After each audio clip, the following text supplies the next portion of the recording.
Hello everyone, and welcome to the new episode of the Yu-Gi-Oh! Master Era. Duel Academy is going through its new year, and with this new year, we are inviting a lot of new students. Students that have gone through horrible trials in order to survive. Hopefully, this new home for them will be a lot more peaceful. Obviously, Duel Academy is a great place to shape young minds, and with Mokuba Kaiba in charge, I'm sure everything will be perfect. No expense will be spared. Everyone will have a great time in this school year. So, this episode of Yu-Gi-Oh! Master Era will be known as Alpha Academy. And in today's tournament, we are going to see all of the new faculty, all of the new students, and all of the old students and old faculty dueling in a grand tournament to see who is the strongest. Will one of the new kids be strong? Will one of the new professors be strong? Will it be the Chancellor? Will it be the new Vice Chancellor? Or will it be one of our old favorite students? It could even be the person in control of the school right now, Mokuba Kaiba, who currently still attends, though he does have a lot more days off now, where he has to skip. So, without further ado, let's get ourselves into our character roundup and see who will be arriving in today's tournament. The first character we are going to be talking about is Chancellor Crowler! Crowler is excited to see all the new money and improvements thrown at Duel Academy. A new class of children are joining this year, and Crowler finally feels like he has adequate resources to shape young minds. He is dueling today to show the new kids his legendary Ancient Gear Golem deck. That's right, everyone. Chancellor Crowler is whipping out his Ancient Gears today, and he even has improved his Ancient Gear deck just slightly. Out of context, I'm afraid I need to say, it turns out the AI really struggles using Ancient Gear Fusion, so sadly I could not add that spell to his deck, but his deck has still gone through an upgrade. Either way, let's see how the Chancellor does today. His deck is one of the heaviest hitting decks in the tournament and is pretty basic at everything else. Hell, he's even has really high defense. So, let's see what Chancellor Crowler can bring to all of the new students, and if he can win, proving why he is the Chancellor of this school. The next character we are going to be talking about is Mokuba Kaiba! Mokuba has taken full control over Kaiba Industries in his brother's absence. His first action was to merge with Industrial Illusions to create a new duelist ranking system, a system we can see in the data section on the left side of our screen. This system is still calculating all duelists in the world based on dex and dueling performance. Mokuba also made some major changes to Duel Academy after the horrible loss of a student. That is right, everyone. While Kaiba was in control of Duel Academy, a student was physically taken from the academy. And because of this, Mokuba has decided to step up and clean up everything within Kaiba Industries. So, let's see how Mokuba performs in this tournament. He has had less time to focus on dueling since he has to focus more on the business side of things. But before, when Kaiba was in control of Duel Academy, Mokuba ended his year as the #1 duelist at the academy. So, let's see how he does. He can still be considered the #1 duelist today, but after today, we're going to definitely have a new ranking system within the school.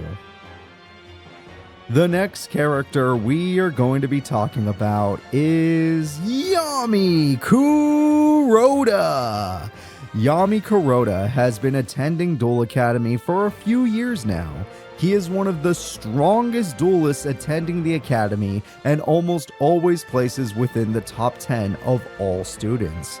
A bunch of new kids are joining the school and he can't wait to take them all down. His deck is a slower tribute style deck using Caius and Mega Caius, and overall his dueling strategy is tribute, banish, burn. Tribute, banish, burn. So he has a little bit of a burn strategy. He has a decent attack stat, right in the average, but his best thing about his deck is that he banishes opponents' cards, which is making him get a high disruptive stat. So let's see what Yami Kuroda can do today with his Caius deck. The next character we are going to be talking about is Psychic Tendo. Tendo is an accomplished student at Duel Academy. He scores high on written exams and averages well on practical exams. Tendo has been readjusting his Batteryman deck for the new school year. Psychic Tendo is worried about some of the new students joining the school. They seem to be a little on edge.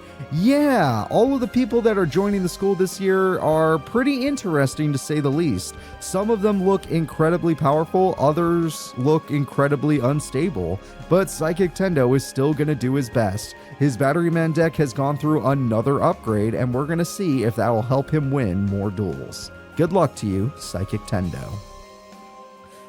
The next character we are going to be talking about is a newly hired professor. Everyone say hello to Professor Mindy! Mokuba has hired on brand new professors for his new and improved Duel Academy. Mindy has recently finished her studies and got the job for being a Duel Academy success story. She can't wait to shape the young minds of the newest dueling generation. Her teaching focuses on alternate victory conditions.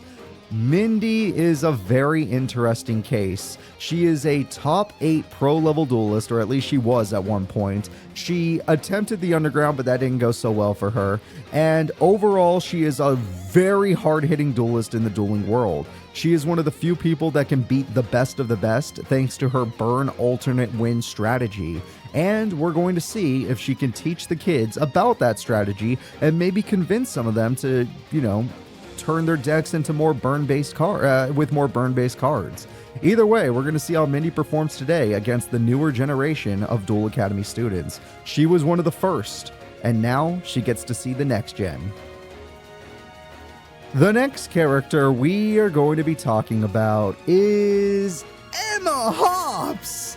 Emma Hops is a great duelist at Duel Academy. Her mom went missing over a year ago, and no one seems to be looking for her anymore. Emma's dad works for Kaiba Corp and sends her and her brother money. Emma has been missing her parents, and her grades have been suffering because of it. Her deck is a burn beast strategy deck that is not too dissimilar to Mindy. So we're going to see how Emma Hops can perform today. Obviously, she is not in the best of moods. Her mom has been missing for quite a long time. Her dad seems to have thrown himself at his work and has stopped focusing on his kids in a physical sense. He still sends them money, but he stopped kind of being there. We might need to check in on the dad at some point. But we're going to see how Emma can do today and if she can perform well in Duel Academy. Before, she used to be like a top 5 duelist. So with the new kids around, who knows where she's going to place. The next character we are going to be talking about is akoboshi. Yu is a troublemaker at Duel Academy. He used to sneak out of the academy and participate in mainland tournaments. With the new security and upgrades, Duel Academy is too hard to sneak out of now. Luckily, Yu thinks all the new students will make Duel Academy super fun. Yu's deck focuses on rituals and destruction strategies. Yeah, he uses the Gallendorf ritual deck. I don't know how to pronounce the name. He uses that ritual monster on your screen with a Jin recipe in order to completely destruct and disrupt the opponent. He is a decently strong duelist, and I cannot wait to see how he performs in today's tournament. The next character we are going to be talking about is Luna. Luna is a student with a strong connection to the spirit realm. She got in trouble for leaving school, but managed to talk Mokuba into taking in some kids she found in Hanoi. She personally spends a lot of time with the new students and finds that most of them just want to live a normal life. 2 of them worry her though. Thanks to her special connection with the spirit realm, she does have the ability to know when things are right and wrong, and that is what helped her find the Hanoi children during the Hanoi incident. Of course, just because she brought them to Duel Academy doesn't mean they're magically cured. They went through some shit, and she is going to try and help them through it. But she also needs to care about her own grades, so we're going to see how Luna performs today with her ancient fairy dragon. Her deck at one point in Master Era was actually pretty effective, but it's starting to fall off with time. Still, good luck to you, Luna. The next character we are going to be talking about is Strong Juku. Strong Juku is the self-proclaimed rival of Shoma Yusa. His rival was taken away not too long ago, and he has missed him ever since. Strong has a deck that focuses on skill drain / final attack orders in order to disrupt his opponent. His monsters all consist of big, beefy level 4 monsters with strong power increase spell cards. We're going to see what Strong Juku can do today. He is a tournament champion. He has won tournaments in the past, or a tournament in the past, but his deck is starting to fall off with time. Overall, he still has the ability to beat most characters, but he is weak to burn strategies that involve spells and traps, and his monsters do not like getting popped. So, let's see what he can do. The next character we are going to be talking about is another professor that is just joining Duel Academy. Everyone say hello to Jasmine! Jasmine is a Duel Academy alumni that recently got hired on as a new professor. Her teaching strategy is a focus on special summoning and disrupting your opponent's playstyle. Jasmine has a successful dueling career in Underground League dueling and actually recommends the Underground if you can't go pro. Jasmine might be a little bit crazy, because she's one of those people that's like, hey, after Duel Academy, I couldn't make it into the Pro League, so I tried the Underground League, and doing the Underground League completely changed my deck and dueling style. Remember, she used to be a regular Sibmorph deck, she is no longer that, and now her deck has become much more powerful. So, she is telling the students that when they graduate, if they can't get into the Pro League, the Underground League is there to make them better duelists. So, good luck to you, Jasmine. We'll see what your Dark Sigmorph deck can do. You are an insanely powerful menace in the Underground, a top 3 duelist, and now you're a professor here. She has not left the Underground League for those of you that are curious. This is just her day job. So, good luck to you, Jasmine. The next character we are going to be talking about is Mickey Hops. Mickey Hops and his sister are 2 of the strongest duelists at Duel Academy. Their mother has been missing for a long time, and Mickey's grades are starting to drop because of it. Mickey uses a destructive beast deck that focuses on special summoning. Mickey personally believes Mokuba is his dueling rival. Mickey Hops at one point was a top 5 duelist at Duel Academy. Obviously, this is a new school year, so we don't know where he's going to place, and he's got a little bit of emotional trouble going on right now.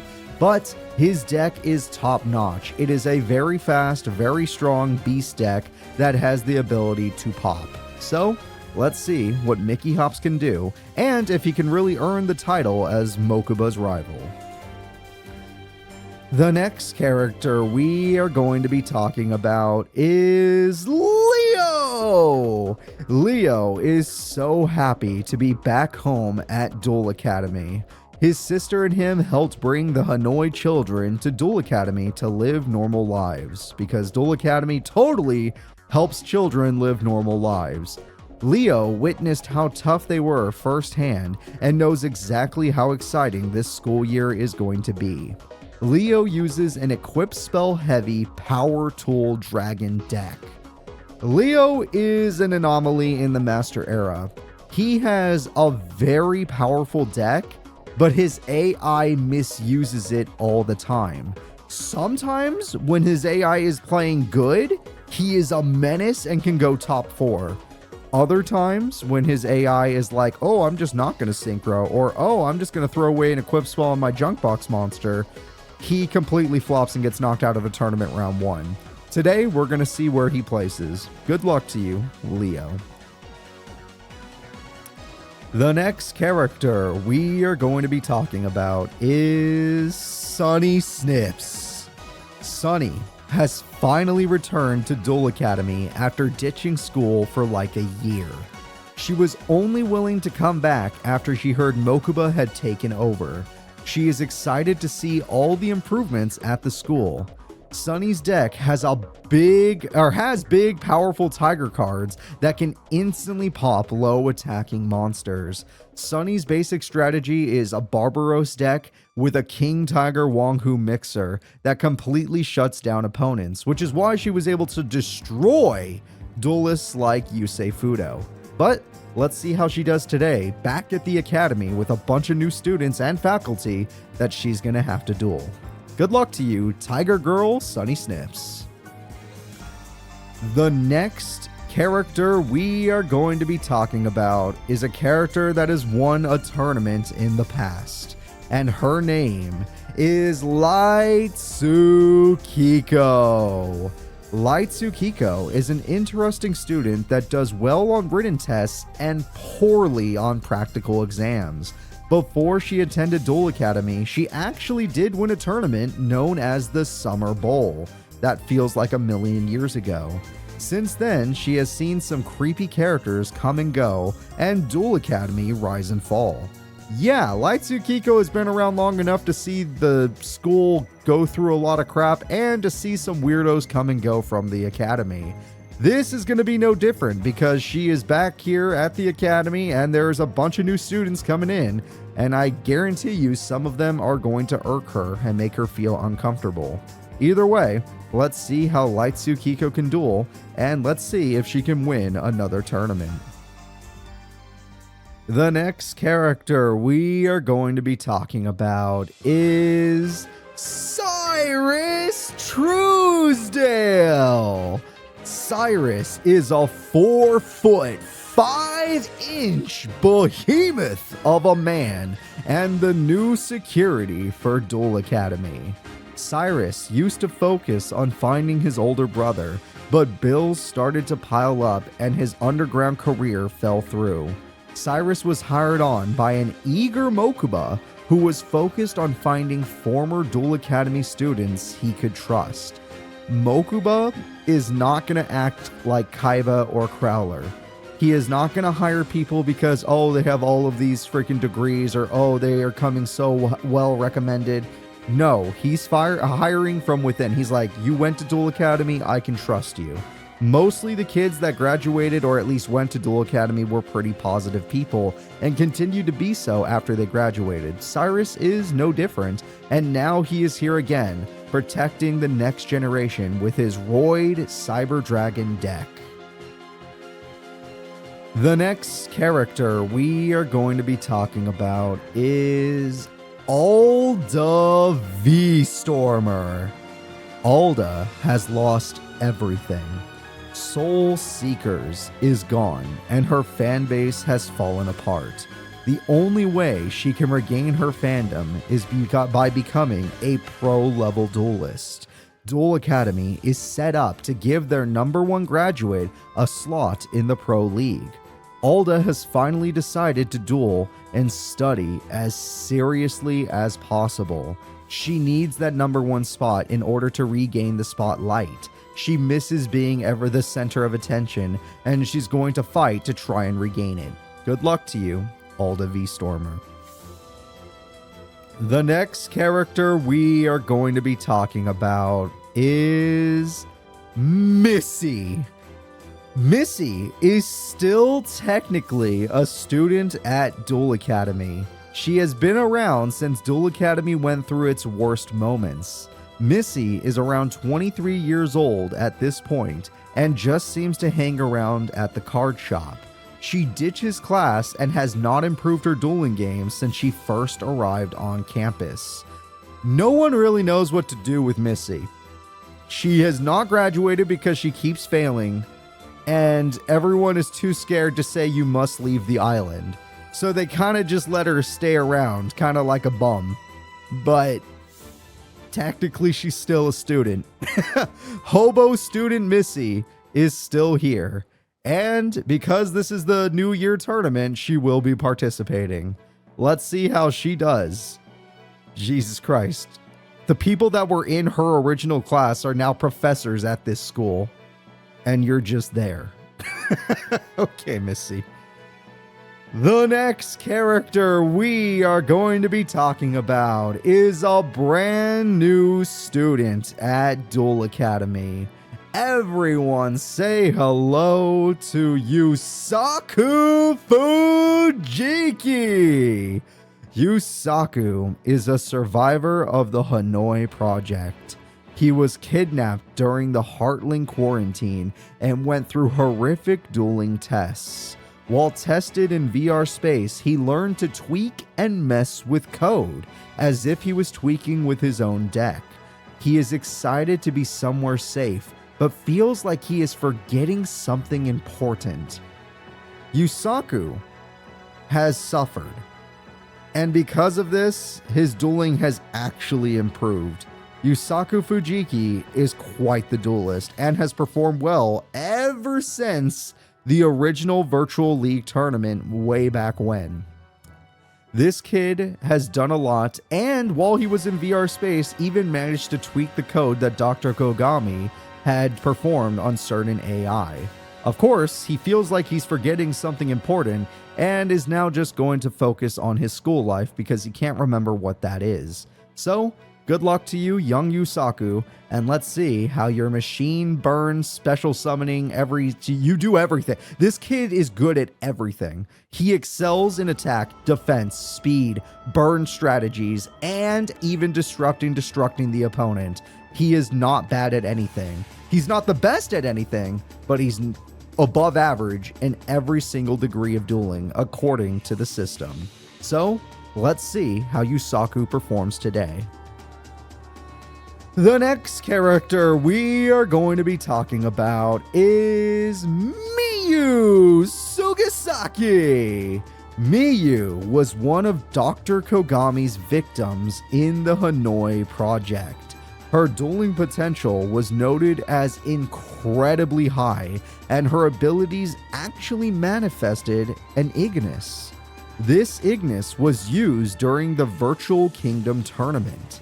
Miyu was kept on a special server while an avatar was being designed for her.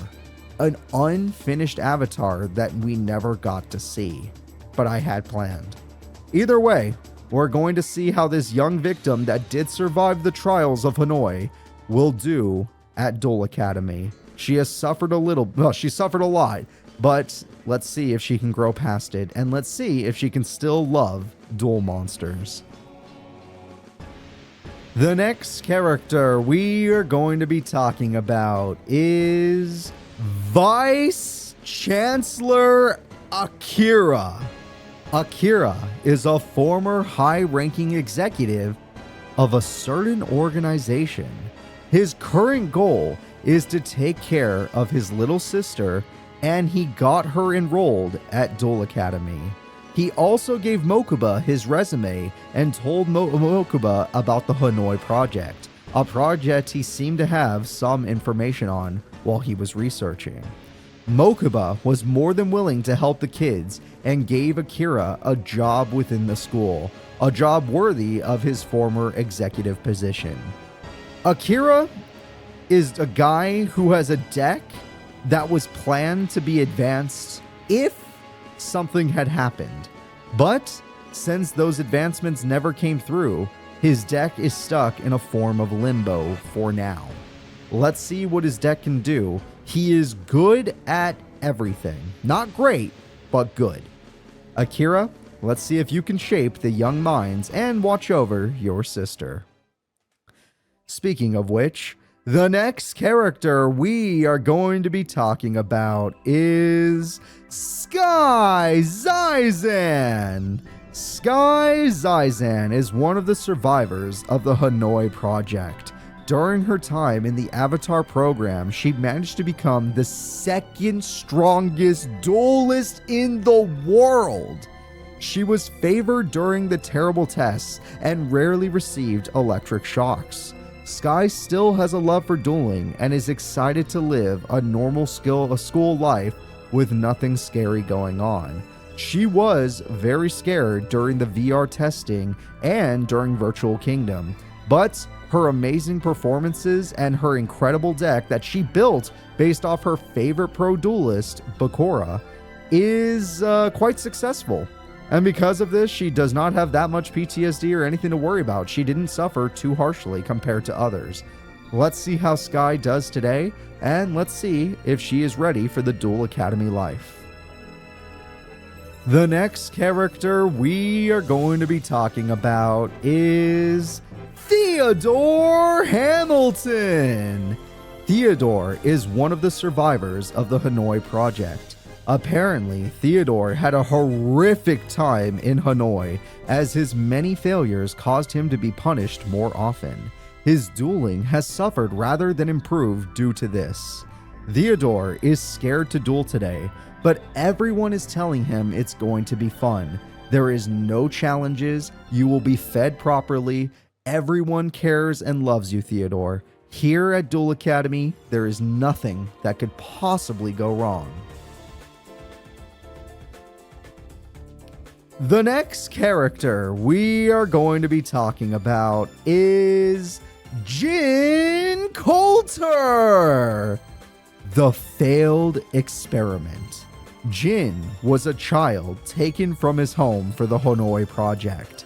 He had incredible potential and even managed to create an AI model known as an Ignis. Kogami, however, was disgusted by his poor dueling ability and kept him in a VR cage. Of all the victims, Jin is the most seriously inflicted with PTSD. Jin almost never went offline. He stayed in VR space since its creation until its destruction. This kid has got some problems. He is not used to the real world. He is not used to real people. He is not used to not being alone in VR space, except with a little yellow guy telling him about stuff. Uncomfortable stuff. Either way, let's see how Jin Coulter does today. He has a long journey ahead of him, and according to Dr. Kogami, he does not have a good dueling ability. The computers based on Mokuba and Industrial Illusion, Kaiba Corp and Industrial Illusions, actually beg to differ though. They say he does have a certain strategy that works. It's just the rest of his stats aren't that great. Good luck to you, Jin Coulter. There's only one more character for us to talk about today, and that character is Roken Kogami. Roken Kogami, the child of the devil. Roken is the son of head researcher Dr. Kogami. Dr. Kogami's experiments put multiple children through horrible torture, as well as ending the lives of an unknown number of test subjects. No one blames Roken for his father, but Roken truly believes his dad was just trying to help humanity. Roken, despite the fact that his father forced him into VR space, and turned him into one of his subjects, still believes he was doing it to save humanity. Now, his father is in prison, and Roken is at Duel Academy with multiple thoughts on the situation. And the word, the child of the devil, came from sector security. The security that took him in called him that. Now that he's at Duel Academy, everyone is taking much better care of him, but that name is starting to haunt him. Good luck to you, Roken Kogami, one of the highest ranking potential duelists in the dueling world. A person with a horrifyingly powerful deck, and a person that is a clear shot for being the new #1 duelist at Duel Academy. This is the kid to watch out for. Everyone, all of the characters have been shown. I am excited to get started with this tournament, and we're going to be starting soon. I'll see you soon.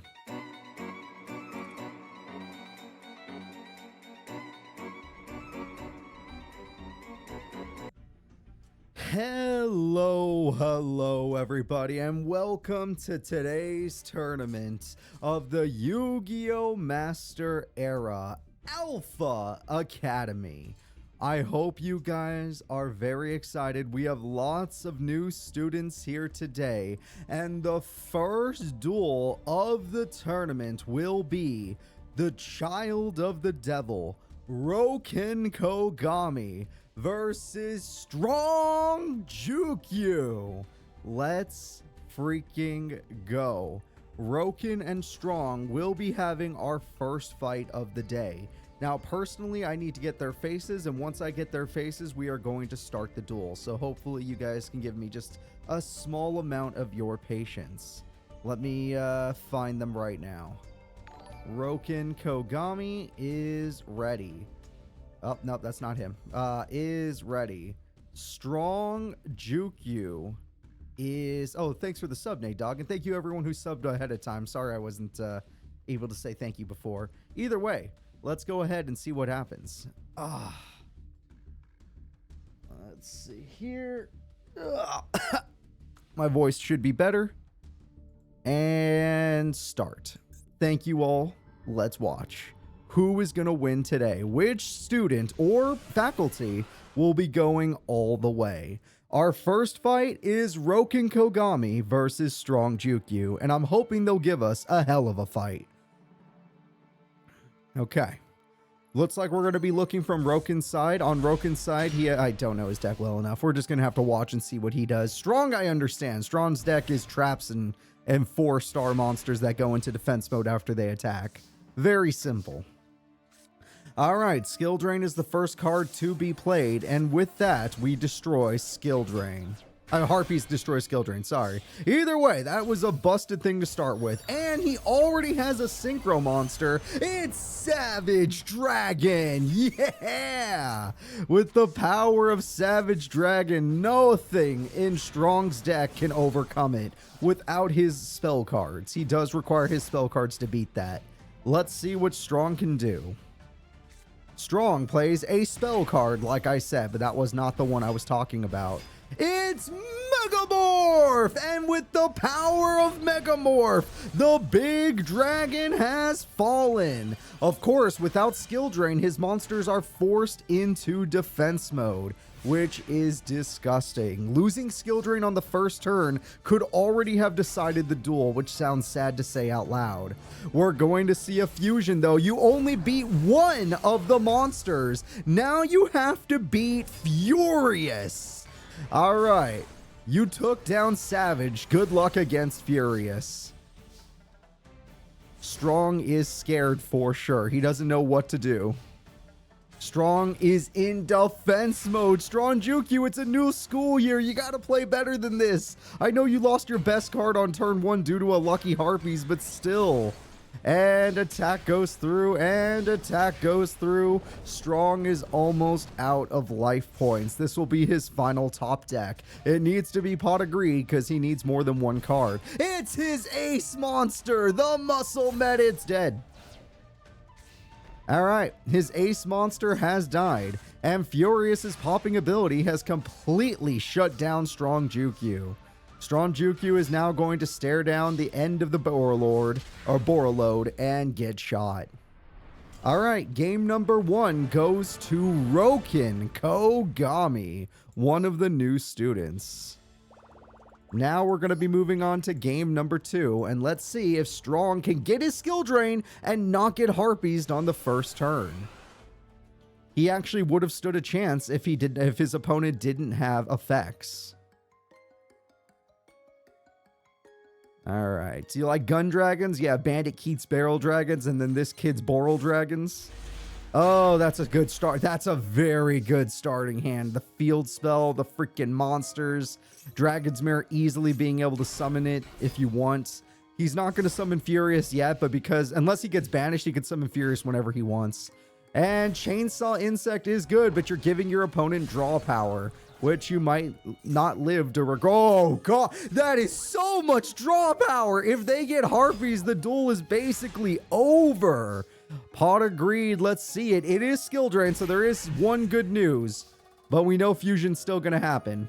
Pot of Greed comes through, and that's 3 monsters. Dragon's Mirror says, well, wait a minute. What if I put 2 of these together and create the ultimate creature, Furious Dragon? Borreload goes in, and ego boost! He's too big for you, Roken! And just like that, the Chainsaw Insect devours the Furious Dragon. But that's not his only boss. It's time for EX Charge Dragon. And with EX Charge, you're in trouble there. He summons Indomitable. He has Megamorph, and he uses it to go all the way to the top. And it looks like Roken's in trouble. And since he's not forced to draw cards or forced into defense mode, Roken is actually bricked. Strong Jukyu can do it. Wait, what is that top deck? Field spell, activate.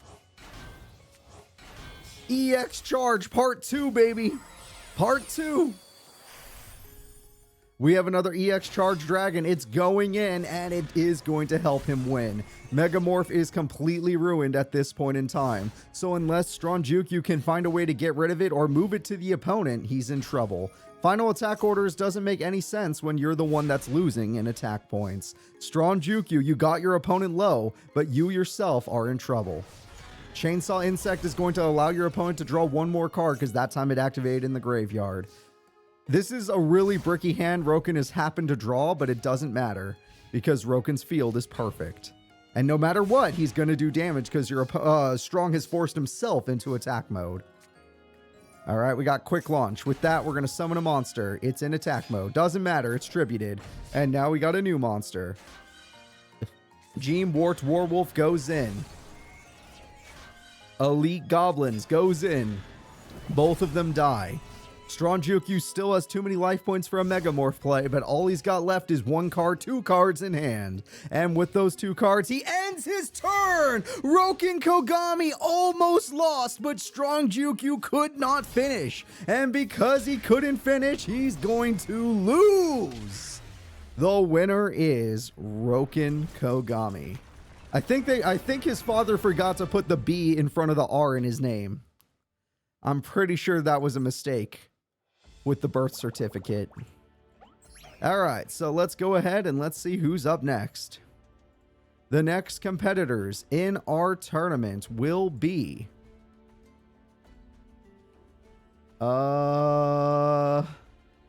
Sky Zizan versus Missy. Let's do it.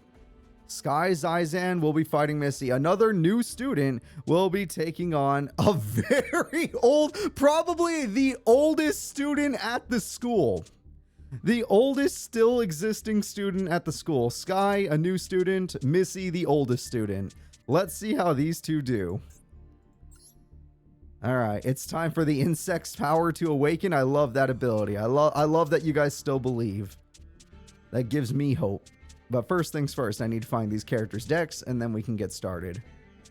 Sorry, now that they're not called whatever their names used to be, Blue Angel and whatnot, I have to find their new names. All right, let's do this. It is time. Missy versus Sky. Missy is already taken to the field.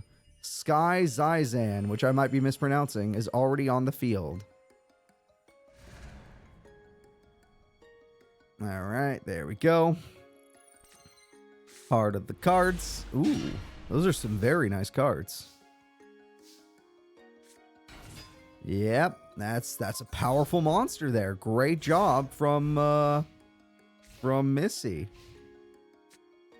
And the opponent already has Cauldron on the first turn. That's very good. And Geki gets rid of your equip spell. It was all for nothing. All right, well, that's no good. Supply Squad sets you up. Nova Summoner for 1400 damage.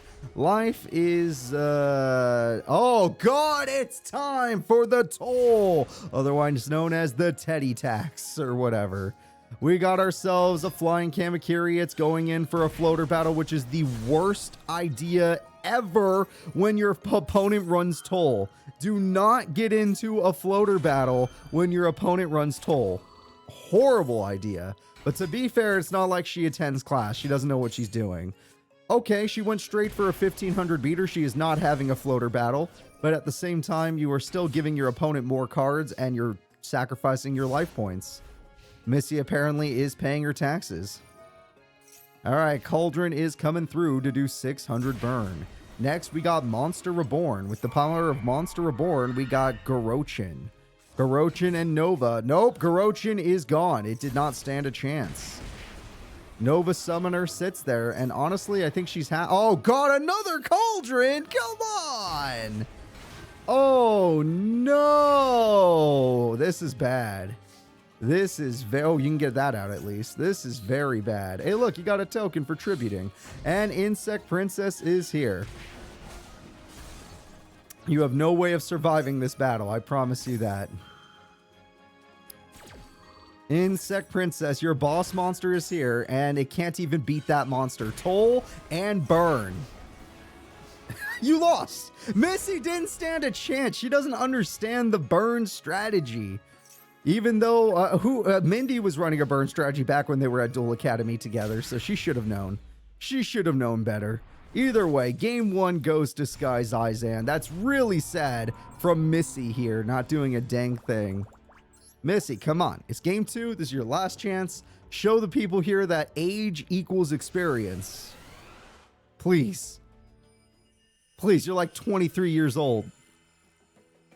Sky over there is like, I don't know. She looks like she's 8. I can't even tell. All right, Heart of the Cards. Let's see what we got. A decent hand, honestly, if your opponent was a normal duelist. They actually printed Maiden in Love. Cool. And we got some trap cards. Primitive Butterfly stands strong. Cauldron is here. Yep, that's going to do some burn. As long as there's no toll, it's not as bad. Double Cauldron's pretty bad, actually. That's not good. The explosive ant is here. Magic Cylinder says no. That's probably the best Magic Cylinder damage you're going to get, so there you go. And you're going to need an Insect Princess to defeat that ant. Good luck to you. Ooh, and you have some insect armor coming your way. Now we're going... No! Ring of Destruction! You finally had the perfect situation, but it's over. And then we're going to attack it at 600 damage. 1000 damage comes through, and we end our turn. Oh, what a shame. What an absolute shame. That Ring of Destruction might have ruined her. Ow. Ow. That's a lot of pain. Wait, she's left open! Sky doesn't have any monsters! Oh no! Your life points, Sky! Think about your life points! It could happen! Missy could win! She's only 400 points away from victory! Somehow Sky is bricked even though she doesn't even run a tribute! Alright, the burn comes through, but she can take that burn right... I'm sure they still sell the Golden Egg Witch. Okay, top deck of the gods. This top deck decides the entire duel. No! You needed a monster! Missy had game! I can't believe it. She almost had her, and it was the one time you don't want to top deck Geki. All she has to do is press the death button. Okay, wow, that's crazy. When Geki is a bad top deck, life is weird. If it was a burn trap, she would have used it earlier. Oh, what are you going to do? Let's go ahead and move on in our tournament. Sky, the new student, will be moving forward. We didn't expect anything from Missy, but she gave us hope at the end there.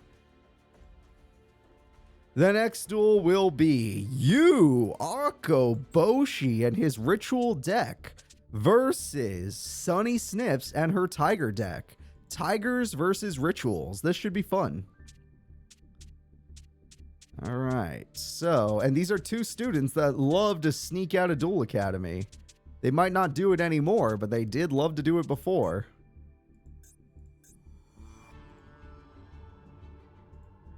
Okay. I'm looking for their faces as we speak. Sunny Snips should be on your screen. Akoboshi is joining her. Let's see how this goes. Foolish Burial to start the duel throws away a card he doesn't care about. Then he summons a 1500 beater and just assumes it'll be strong enough. Her answer is to summon an even stronger monster and simply attack it. Not bad.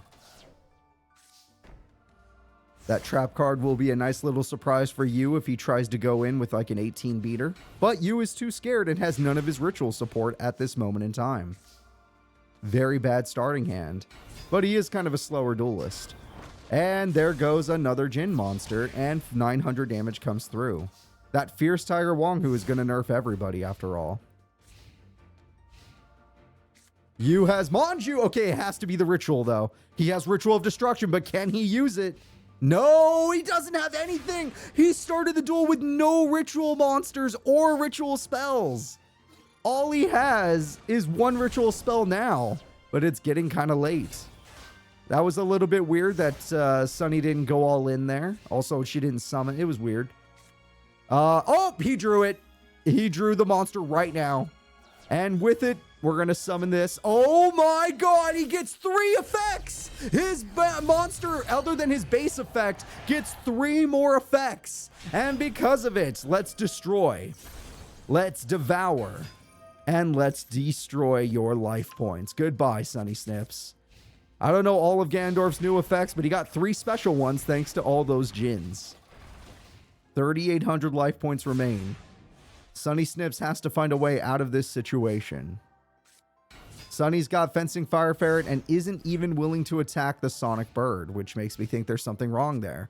Sonic Bird again means that they have too many ritual spells, not enough ritual monsters. Ritual spell activates from the graveyard. What does that do? Horn of the Phantom Beast activates just to increase your life points to help you survive the turn. You cannot target, apparently. Your effect was negated, apparently. Wow. Whatever Ganondorf has, it says no, you're not allowed to play anything. Welcome to today's tournament. Leotard goes in. Its effect at least can activate, but it's not going to win you the duel.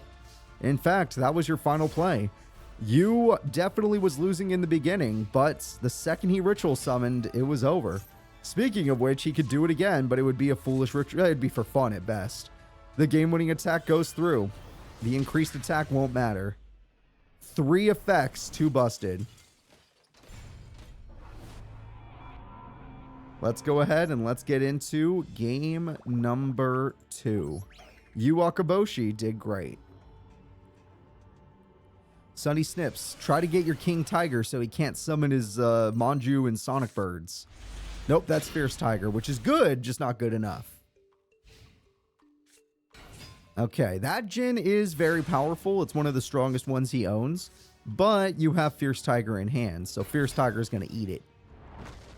The Fierce Tiger devours the Jin monster. It did not stand. Oh, it's stolen! He can't use it for ritual. Great play by Sunny. Normally, I don't agree with these plays of Monster Born and Main Phase 2, but specifically because that card can be used in the grave, it was worth it. Thievery was worth. Oh, shit. Well, to be fair, he would have to have enough cards in his hand that are just monsters and not spells. Well, shit.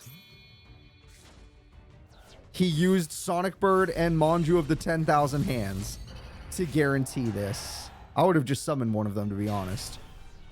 And then got a second one of these. Either way, 2,700 attack, but he only gets his base effect. He doesn't have any special Jin effects, so don't worry. Honestly, with the Fencing Fire Ferret and Air's Rock Sunrise, you got this. Well, that was a waste. You kind of had to be aggressive or you just wasted your tiger. Okay. Oh, well, I think the Fencing Fire still works. Okay, Fencing Fire Ferret, activate, get rid of the ritual. Does he have any monsters left? No, he's bricked. Okay, he is officially bricked. This is fine. This is absolutely fine. Get in there with another Fencing Fire Ferret, get 1700 damage, and just pray to God that's good enough. So, akoboshi is at the end of his life right now. Sunny Snips is doing pretty good. Premature Burial brings back the ritual. The ritual is going to just sit there realizing that if it attacks, it dies. But that doesn't change at all. The King Tiger Wanghu is here to end the duel. The game-winning attack is upon us. Magic Cylinder says no, but it's right there. He can no longer summon Manju. He can no longer summon Senju. He can no longer summon Sonic Bird. He has to set everything. This tiger says no Yu-Gi-Oh! And because of this tiger, he has lost. Sunny Snips is taking game number 2. Let's all be very proud of Sunny. This is our first game 3 of the day. We have made it to game 3. All right, both decks have proven that they are strong enough to defeat the other, but who is going to win in the all-important Game 3? Who will be moving on to top 16? Remember, this tournament will affect their student rankings. Every student will be affected by this tournament today, especially if they're a new student. Preparation gives you a free ritual monster, so he started the duel with a ritual monster. That's very nice. Foolish Burial throws away a card that he does not need. Mystic Tomato's a safe monster. He's got a lot of good cards, but King Tiger might say no. Or Flaming Tiger. Interesting choice. I would have picked King so they couldn't float. But you don't have that thought process. Actually, there is one monster they could have floated into because there is a Jin that has 1500 attack. But still. Sonic Bird guarantees Ritual Summon. The Ritual Summon is coming whether you like it or not. We already know he has the Ritual in hand. And with this, he throws away Manju. He throws away one card, which we don't know. I don't know what that one does. But that monster, he gets one bonus effect. Ganondorf is here. And with that, we're TTing! It doesn't matter what the effect was. Everyone dies. Akoboshi, holy crap. I was going to say is bricked, but he actually has one last card to save him.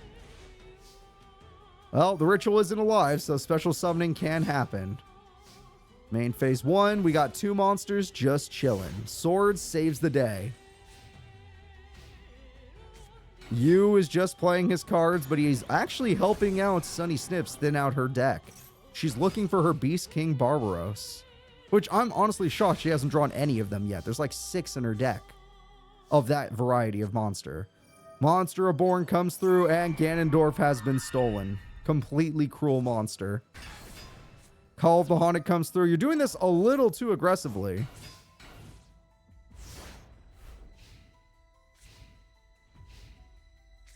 Right! This is why I said you're literally doing this too aggressively. What were you thinking? Oh my god, you gave you a chance. Why would you use Call of the Haunted when Swords is still up? Swords makes you play so bad. Okay, Premature Burial might fix this. Leotar is very good. Why would you set that? Fierce Tiger literally beats her. Oh my god, he won. I can't believe it. You had such a good setup. His top decks were god tier. And now every top deck resulted in him winning this duel. Unless she could find a comeback card. He gets 2 special bonus effects on top of his already busted effect. The King of Destruction is here. Luckily, he... You know what? Setting actually makes more sense now because you knew he was going to Ritual Summon. Alright, Ritual Spell activates, which means you're going back to the top of the deck. Which means we know exactly what he's going to draw. Or she's going to draw, I should say. And with that, you could destroy one monster. You might as well destroy that monster. You're going to lose even faster if you don't. I guess the AI can't. Maybe there's an effect stopping it. I don't know. Doesn't really matter. You're in trouble. You're in a lot of trouble. He's getting a lot more draw power now. You need a Raigeki. You probably already used that earlier. You need... Oh, God, it's over. It's over. Akoboshi with 3 God tier top decks off of swords is going to win this duel. 100% cheating, but what are you going to do? It really is the death march, isn't it? Attack goes through, and Ganondorf ends the duel. The winner is Akoboshi. Not bad, kid. Not bad. Sunny Snips also fought well today. She just messed up spending way too many options while swords was still up. Way too many options were spent. So let's go ahead and let's see who's up next. Our next competitor in the tournament competitors in the tournament will be Emma Hops versus Miyu Sugasaki. Emma and her Beast Burn versus the brand new reptile duelist. Yeah, one of the victims is a reptile duelist.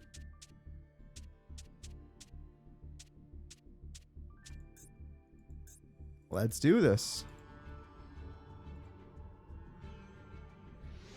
Emma Hops is ready. Miyu Sugasaki is ready. Miyu starts the duel with an 18 beater monster.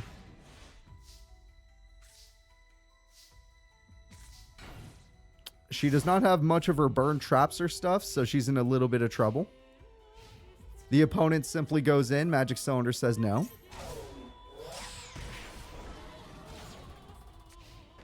We have ourselves another set card. We have 2 revival cards, none worth using or even usable. Bazoo the Soul Eater is here. They're going to go for a sacrifice play, sacrificing Fencing Firefarer to open up the opponent's field, also doing 500 burn. And Emma Hops has already gotten a pretty decent start. Is she going to steal? Thievery is allowed in the Master Era. Do not spend your Premature Burial, though, because you're spending way too many options on main phase 2, even though that one is decent. All right, Miyu Sugasaki, let's see what else you can do. You're having a little bit of trouble here. Raigeki, yep, this is why I said you spent way too many options. Now you have a rat and luck, I hope. Harpies, oh, you're out of... That's it, it was the Harpy Geki! Harpy Geki happened! And now it is time for the combos! Harpy Geki turns into an 18 beater monster, and it will do its job.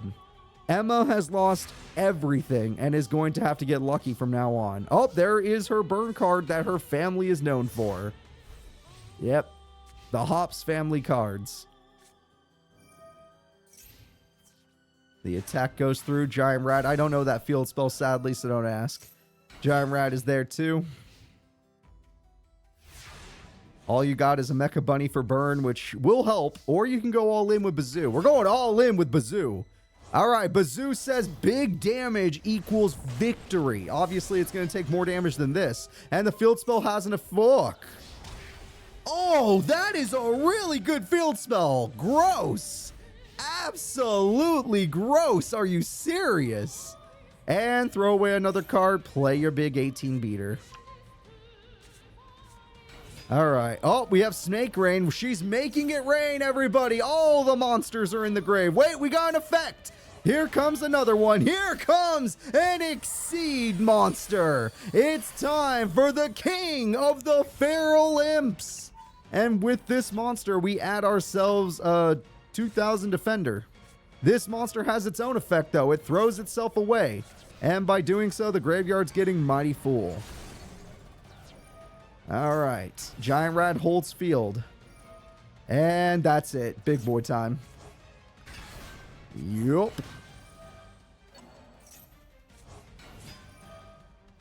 Uh-oh. Okay. I guess Giant Rat is useless in hand. Okay.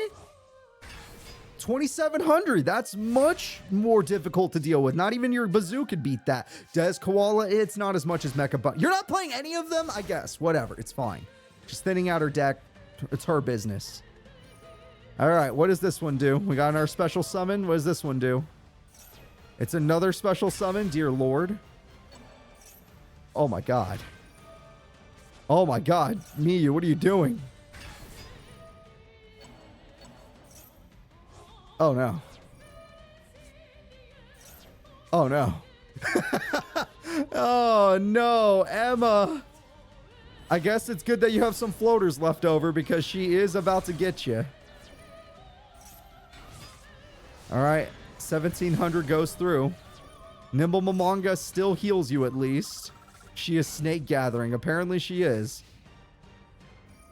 It's not done yet. We have a big summon. This is the boss. This is her boss monster. 3100 attack.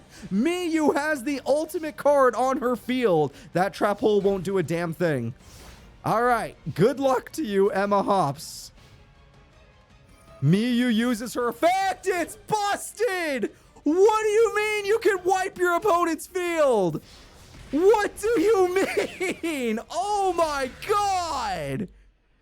Miyu, Sugasaki in a very close duel. If that trap hole was set one turn earlier, maybe it would have mattered. I don't know. Not really. Either way, it was a very close duel, and at the end of the day, it is over. Jesus, was that close. Emma Hops, good try, but Miyu is built different. Let's get into game number 2 now.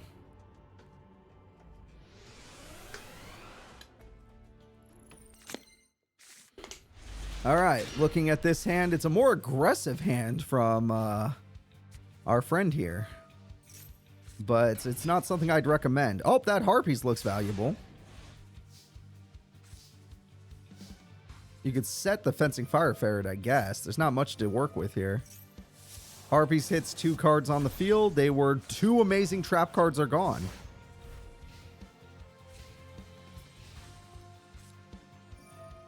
Okay, we throw away a monster again.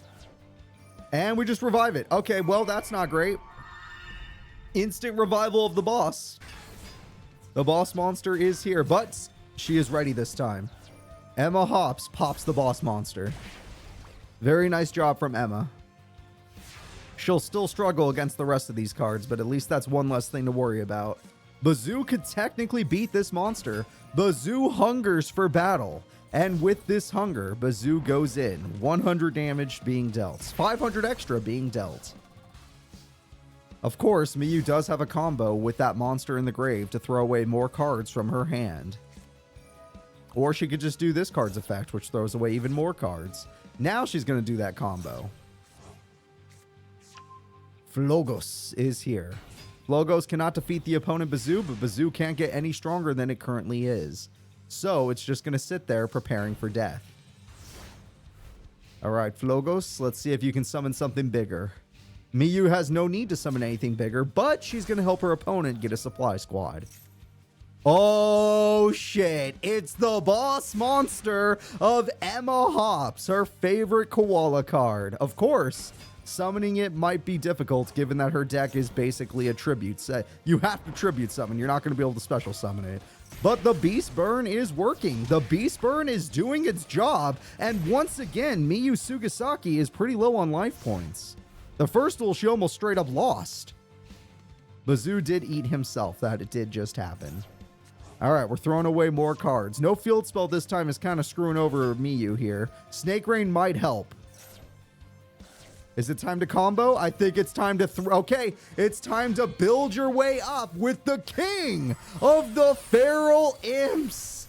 The king rises once again, and with the king's power, we get a reptile monster that will probably throw itself away.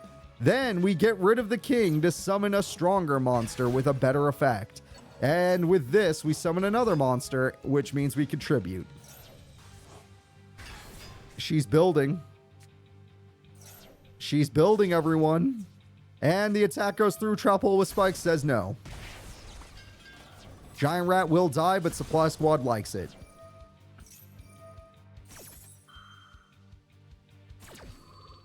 All right, here we go. Another one comes through. Now we got Magic Cylinder. Big Koala. Is it your time to rise, or do we go for the 3 monster beating, which would end the duel? 2 big koalas. Bazoo the Soul Eater devours a rat. The triple monster beating! Emma Hops may have lost the first duel, but she's hopping into the victory circle right now. Giant Rat goes in for exact damage victory. I owe her some DP. We're going to game 3. Both characters have proven their strength. Both characters are damn good at Yu-Gi-Oh! But only one gets to advance. I'm actually sad they met this early in the tournament. Imagine if they had fought later. Both of these characters probably should be rated higher, but one of them must be knocked out right now.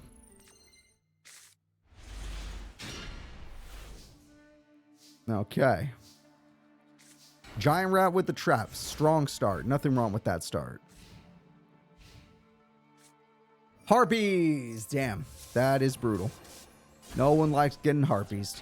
All right, that's going to throw away cards. Yep. Oh, no, that gives you your spell. That throws away cards. 100%. Okay.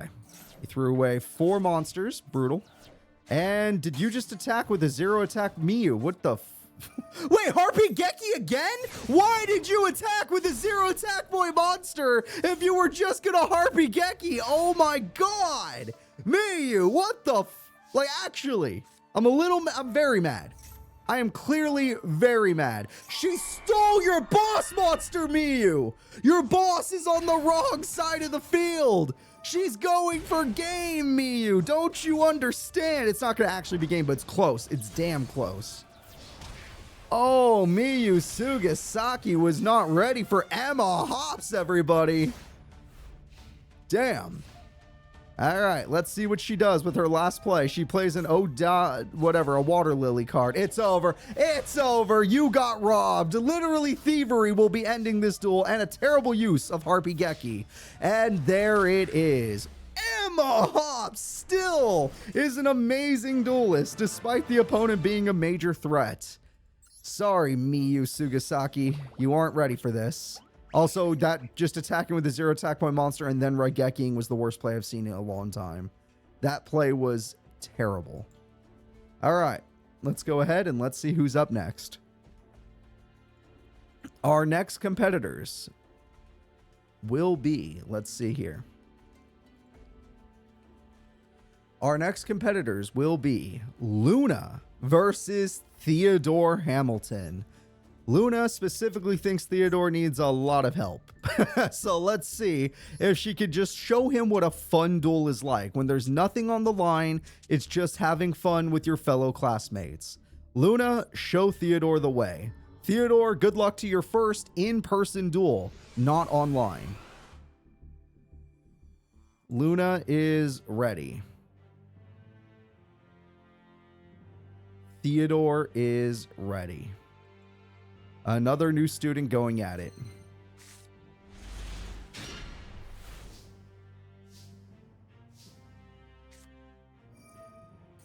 I don't abuse children, no. I would not shock children. Just because Dr. Kogami would do it doesn't mean I would. All right, Raigeki early. Damn. Damn, that sucks for you that you just started Geki. All right, and damn. All right. Luna's not taking it easy on this kid. Luckily, he had a magic cylinder. Let's see if you could get something a little bit better than this. What are you going to use? Okay, you use your monster effect. You get premature burial, which can bring back your Valkyrian Knight. Valkyrian Knight can actually, you could beat it if you summon Command Knight. Yeah, with the field spell buff, you're in a lot. Oh, yeah, you could beat it though. I thought they were going to crash, but no. You had just enough attack points. Luna's in trouble. Even with her equip spell, she was not strong enough. And now she's forced to set, which is a really bad situation. Pot of Greed is really good. Let's see what this Pot of Greed can do. Pot of Greed gets you a Valkyrian Knight. A lock has been created. 28. It's oh wow. Damn, Theodore. Hey. Luna is trying to show you the fun of dueling, and you actually did it. Good job from Theodore. He had fun. It was just normal Yu-Gi-Oh! No one suffers. You're just at school. Let's go to game 2. Good job, Luna. You showed him that dueling could be fun. You took it a little easy on him. All right. But Luna, this duel, take it a little harder on him. I still want him to not suffer, but I still want him to stress out a little bit. We need to put him to the stress test to make sure he's not going crazy. Oh, that hand's pretty good for him, though. Bird of Roses. Instant United We Stand. That United We Stand might be something you regret. Snatch Steal. Obviously, there's nothing on her side of the field, so it doesn't get buffed. But still, you should have saved that United We Stand until after turn 1. Definitely not something you want to spend on turn 1. And your monster was used for an Exceed. That's super funny. So Snatch Steal no longer heals you. You don't even get the heal, Luna, and you only have 2 cards in hand. Good luck to you, Luna. It turns out Theodore can duel. He wasn't so good online, but offline he seems to be doing just fine. Rhoda, let's see what we can get from this. You need something good. That's fine, yeah. Big beater monsters do the job. Blue Flame Swordsman is here. Rat will hold the field. Their Crooked Cook is just cooking up something delicious, I'm sure. Maybe a Salisbury steak. Blue Flame Swordsman buffs him just to buff him. Should have done that during battle if you were going to do it, but whatever. All right, Luna, you're going to synchro? You're not even going to show him your synchro? Is it a oops all... Wait, let's see if it's an oops all tuner situation. Let's find out. Oh, he got his Gear Freak card. It's the Immortal, the Legendary. Holy crap. And devoured it. And nope, you could have synchro summoned. You just held back for the kid's sake. All right. She held back for this kid's sake, and now she loses. Theodore 2-0s her opponent. Very nice job. Very, very nice job. All right, Theodore Hamilton, I hope you enjoyed dueling again, because that duel went very well for you. She was just being nice to the new student that went through a lot, because she actually understands what these kids went through. She could feel it. So, let's go ahead. Hell, she was at the facility. She saw the conditions they were living in. So, let's go ahead and move Theodore forward. And let's have the next duel be new duelist, Jin Coulter, the most PTSD duelist, versus the person who is most, well, the person who wants to win the most, Alda vtormer, a person who's trying to reclaim the limelight. All right. Let's see if Alda vtormer and her Wing Beast deck, Dragon deck can do it. She is definitely in shambles economically. And yeah, Jin Coulter, let's see what you can do with your brand new deck. We have never seen you duel before. You weren't even worth it according to Kogami. But maybe at this academy you'll learn to duel amazingly. Or maybe he just judged you too harshly. Alright, she has an amazing starting hand, all things considered. Unless he has Harpies, that was an amazing starting hand. Nope, and he's in trouble. So, Harpy's Brother is a good card. You could also go Mist Valley. That's a win-win. Negate Attack says no. And thanks to Negate Attack, you are going to exceed. Yeah, I was going to say, you're probably going to exceed or something. And the Exceed monster will be the Sky Blaster. Hey, everyone, say hi to Sky Blaster. It's just going to sit there. You're not even going to use Sky Blaster for its blasting effects. Interesting. Once again, Jin is too afraid to duel seriously, so he's just going to play defensively. Do not judge the child. Harpy's Brother comes through, and Harpy's Brother destroys Nova Summoner. Nova Summoner will try to stall for time. Continuing to try to stall for time. He is just a little bit scared. Swallow's Nest says, well, we're not done yet. Dark Bribe says, please tell me you're done. Don't fight me anymore. I will give you anything. In fact, here, have a Smashing Ground. However, I happen to have this very specific card that says die, 1500 burn. And Sky Blaster's like, well, put that card back in your deck. We're not dealing with that. All right, so let's see what you could do, kid. You lost one of your boss monsters, but that's okay. You don't need it. Just play defensively until you figure this out, because you're in a lot of trouble. Especially if they decide to Ryza or Smashing Ground. Hunter Owl is also a big threat. There's no good situation for you here. Alright, Shining Angel could try to stall, but it's not great. This is speed versus counter, and I guarantee you speed's gonna beat counter. He could probably beat a power duelist, but a speed duelist is a problem. And Voltanis is here. Voltanis! Okay, we're going to sacrifice Call of the Haunted. We're going to sacrifice that. Call of the Haunted was so valuable right there. And Jin is in so much trouble. Pot of Greed, everybody. Let's get some pot. And with the power of pot, we get another soldier to end this duel. The speed stat is just too much for him. He cannot keep up with her. So, what are you going to do, Jin? What are you going to do? She has a reason to win today. Her bank account. You could never understand that.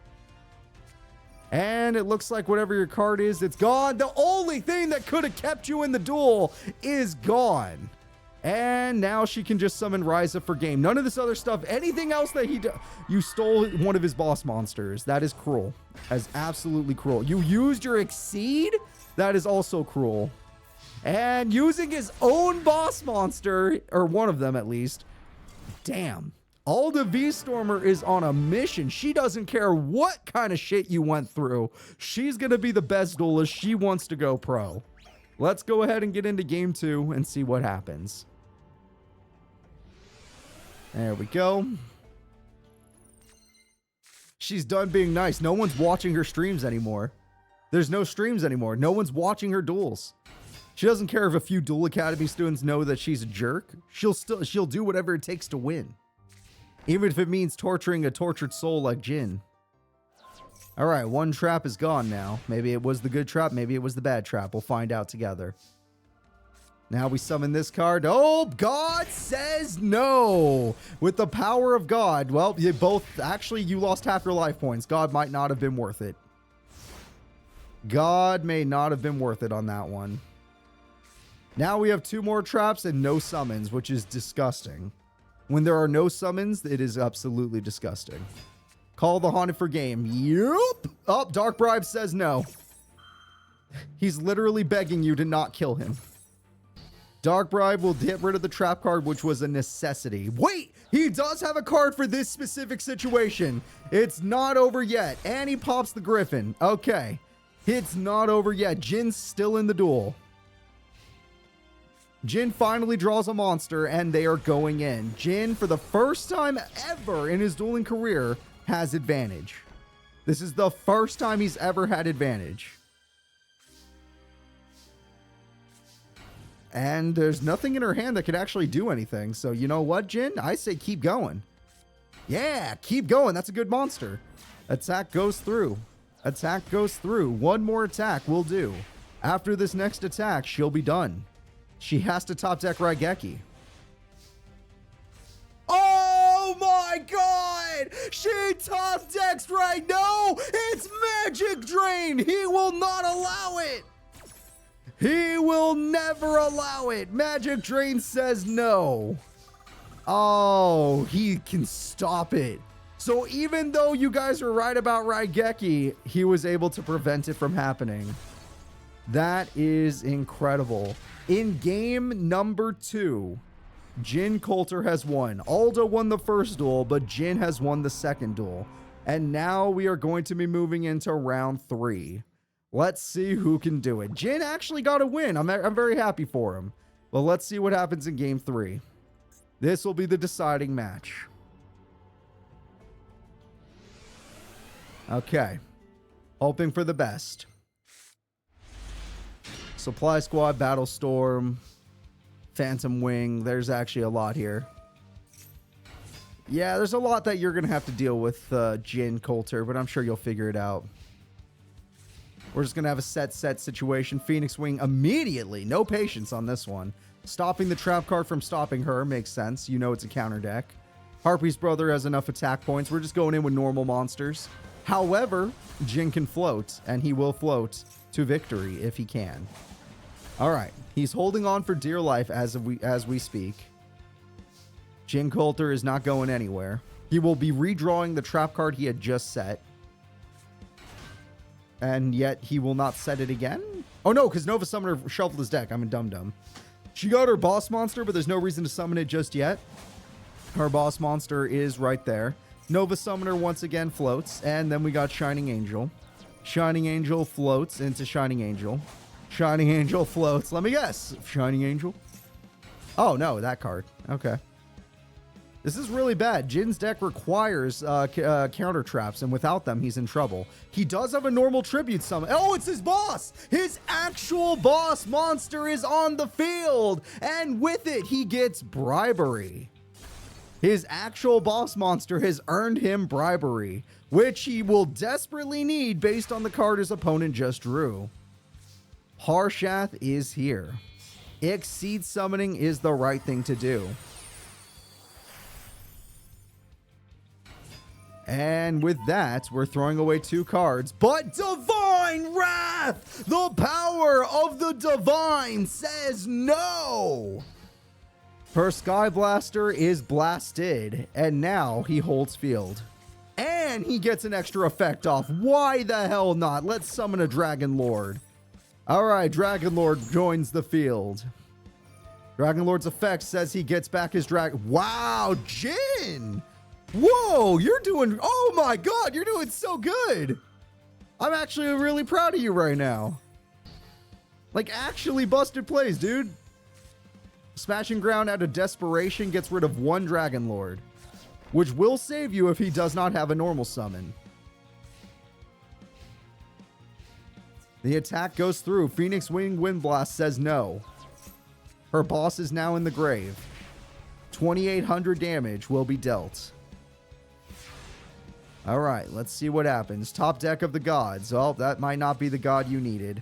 She is scared. Okay, we're redrawing the monster. Sadly, it's a brick. The attack goes through. Supply Squad can rebuild her in game 3. She's trying to make a comeback a possibility. Swallow's Nest is better when you are the aggressor or in a winning condition situation, but as a defender, it's not great. Okay, Alda vtormer is struggling in game 3. She didn't think Jin would be giving her this much trouble.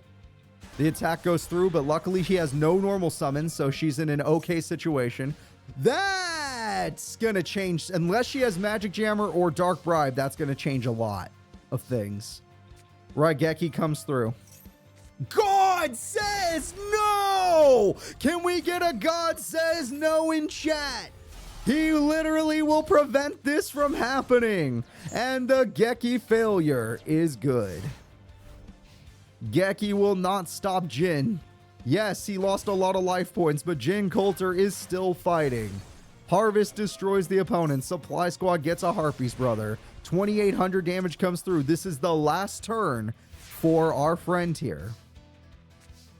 She has another boss monster in hand. She's forced to call the Haunted. She gets her boss monster, the Dark Storm Dragon. She goes into a magic cylinder. No! It's over. Jin Coulter wins. Speed stat be damned. He managed to pull off a victory with his higher attack. And with that, he is moving forward. Oh my god, it'd be clowns. Alright, let's go ahead and let's move forward in the tournament. Jin Coulter beat Alda vtormer in a very close match. All the match was good. I'm very proud of this guy. Alda is going on her villain arc now. The next duel will be Mickey Hops versus Leo. All right, Mickey Hops and Leo are going to have a lot of fun right now. Let's see how these two students can do. It's going to be Power Tool Dragon versus Alpha himself. Hopefully we get to see a fun duel between these two students.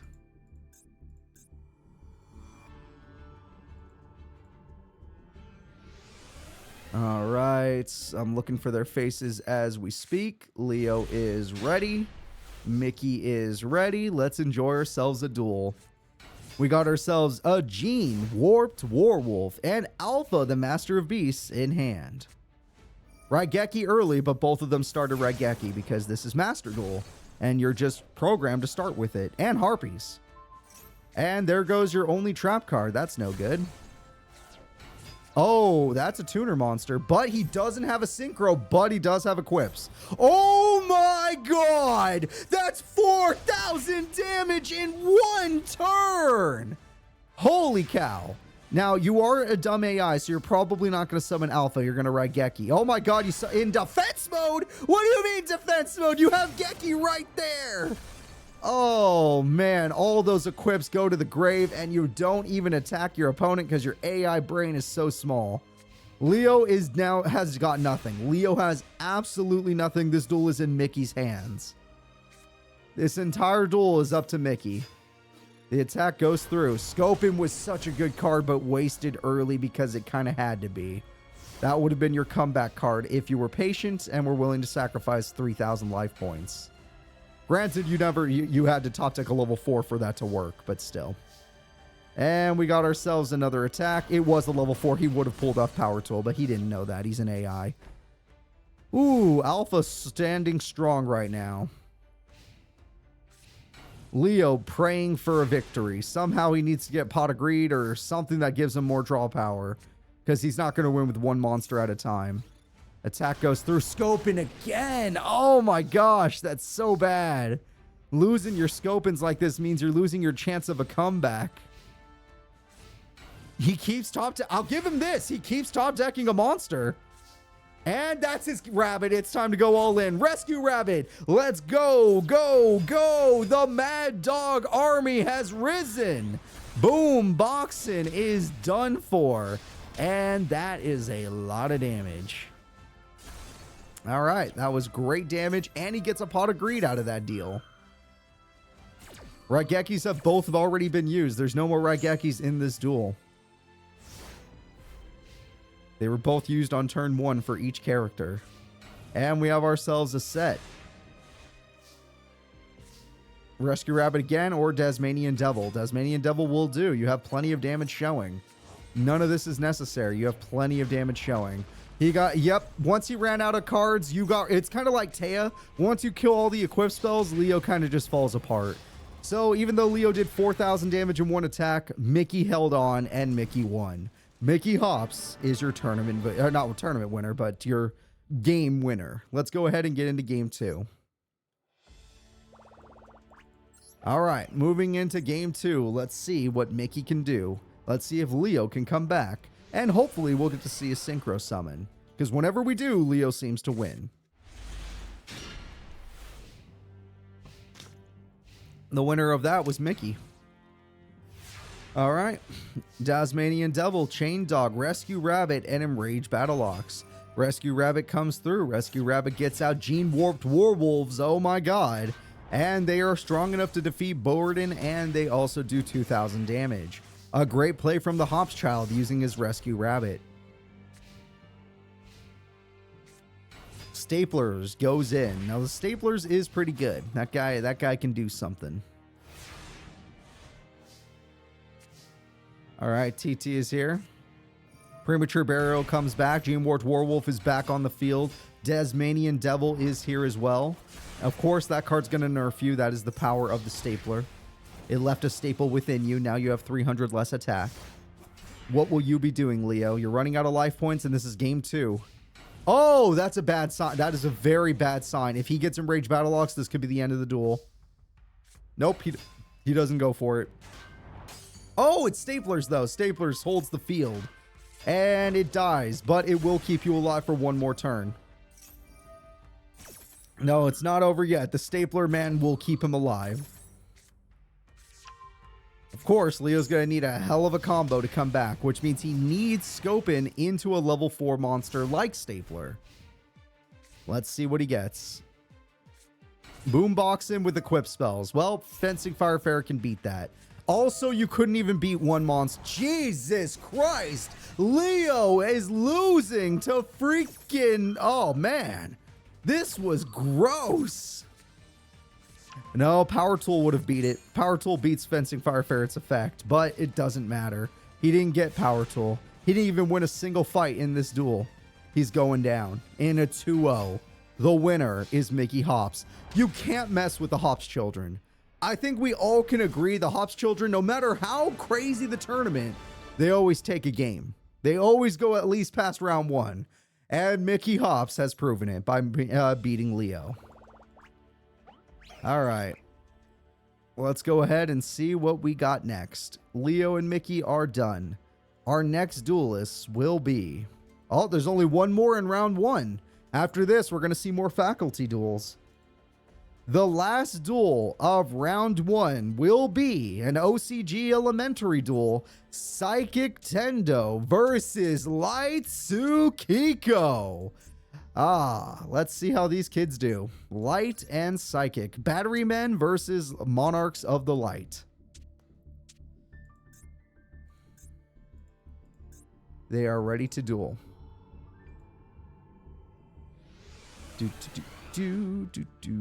Lightsu Kiko. Where is the other one? Where is he? Psychic Tendo. There he is. And that is good. So we got Shining Angel. Shining Angel does absolutely nothing to a Jellin duo. That is facts. Also, do we all see the Harpy Geki? Because I see Harpy Geki.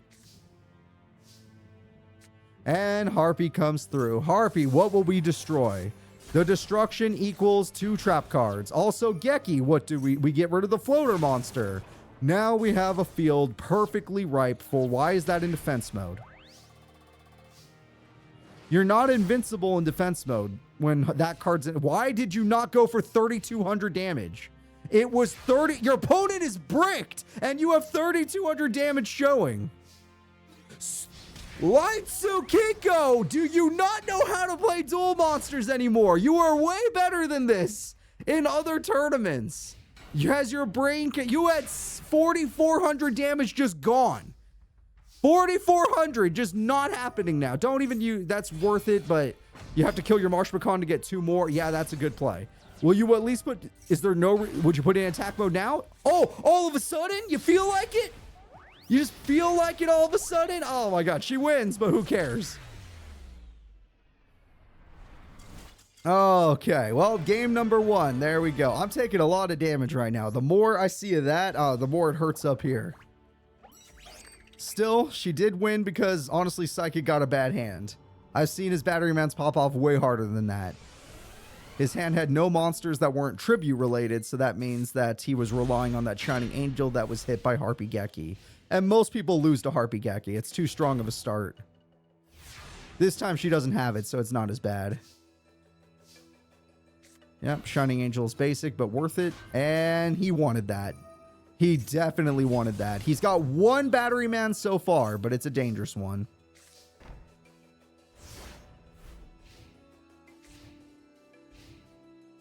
All right, Geki this time go. Okay, another Shining Angel dies to Geki. Another battery man. That's 2,000 damage each. You may stop one of the attacks, but the other attack is 2,000. So far, so good.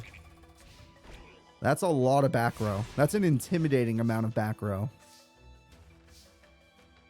We are going to Monarch Stormforth. Makes sense. By doing so, we pop both battery men. A great play. An attack goes through, and you know what? That was bound to happen. We're always waiting for Magic Cylinder. I feel like every single tournament, every person in chat is always like, is that going to be the cylinder? Is that going to be the cylinder? And sometimes it is. And we got ourselves a battery pack. And with this battery pack, we got 2 more. But you need 1 more battery man for it to matter. Not that one. You need a stronger one. Oh, Inferno. Wait, really? On that? Wait, why? Oh my god, why? Oh, that's why! Oh my god! Short Circuit wipes the whole field! It's over! It's all over! Dude has done it! Okay, well, that is a GG, baby. We are going to game 3. Both characters have shown what their decks can do. Let's see if in game 3, he outsmarted her there. He was like, oh, wait, you're giving me 3 2,400 beaters just so you could have 3 100 attack point monsters? He's like, yeah, but watch this spell card. Just wipes her whole field. All right, Nova Summoner is there. She has her old boss monster, Karaz, in hand. Shining Angel versus Nova Summoner. This will be a floater battle for the ages, that's for sure.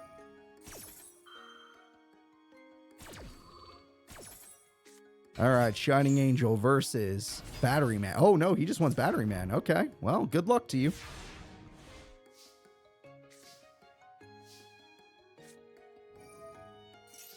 We're just going to go in. We're not even going to summon Jellin Duo. Okay. Okay. Oh, it's to destroy the traps. Yep, you can use that. They do get a pot out of it, but you hit Inferno Reckless Summon, which is probably important. And we'll see what happens.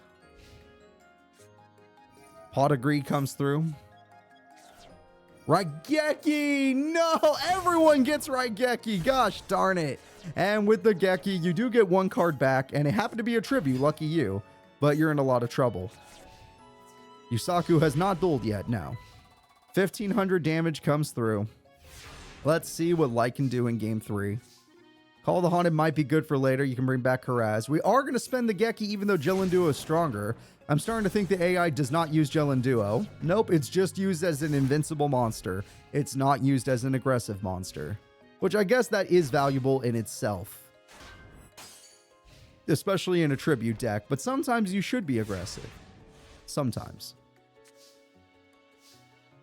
All right, we have ourselves a tribute. Zaborg is here. Shining Angel will not be floating. Call of the Haunted brings back the Nova... Really? Nova Summoner? Okay. Brings back the Nova Summoner, and the battery pack says no. I have 2 batteries. Deal with them. And one of those batteries is... Oh no! Judgment of Thunder! Zaborg, the Thunder Monarch, is about to get shocked! The Thunder Shock takes him down. That is absolutely brutal. Nova Summoner is going to have to retarget to the Battery Man before it becomes a problem. And we'll see here. We got 2 traps and a Nova Summoner, but Solar Recharger is stronger. Another Battery Man, but sadly the other one's already dead. This Battery Man has another effect. It is going... Short Circuit! No! It's the same spell as last time. He's going to wipe her. It's all gone! She has nothing left but 1 card in hand in game 3. What will you do, Lightsu Kiko? You can get rid of Battery Man double let. Ooh, you probably should have, because if they get another one, you're in trouble. Damn it, I just said it. I just said it, and I meant it. You should have killed it while you had the chance, unless that card says you can't attack it. Maybe you have to attack that. I don't know. But to be fair, you're in trouble. All right, the Angels hold on for dear life. She does have a tribute, so she could tribute summon, but she'd have to top deck one of her bosses. Pot of Greed, hell of a top deck. Pot of Greed comes through with the power of Pot. She got a boss, but she's going to attack first. What weird... What? What?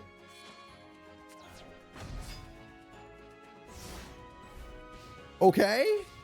What? What the fuck are you doing? Okay. That was a little weird, but sure. We're just going to go in. Yeah, we're going to start attacking. Oh, Magic Cylinder does not end the duel, but it puts your Hoshinigan in death range. You have lost now. You have 100% lost because that Hoshinigan is now a threat to you. Premature Burial is unnecessary at this point in time. You have game. Oh, wait. Heaven's Monarch activates her effect. What does it do? Can it save the duel? Oh, it can save the whole duel. The Heaven's Monarch stands strong. Wait, what are you doing? It has 3,000 attack because it changed its name. It has 3,000 attack. Very good duel. Very good duel. Super close. It changed its name to Battery Man AA, saving the entire duel. Told you should have killed it with Shining Angel earlier, but at the end of the day, Psychic Tendo and the Battery Man deck will be moving forward. Holy crap. Very close. Good duel there. Now we are going to be moving forward. The next duelists we are going to be watching are going to be in top 16. Top 16 will involve Mindy, the newest professor. And oh god, does she have a really good first opponent. Mindy will be taking on Roken. Roken Kogami. Let's see who's stronger. Will it be Roken or will it be Mindy?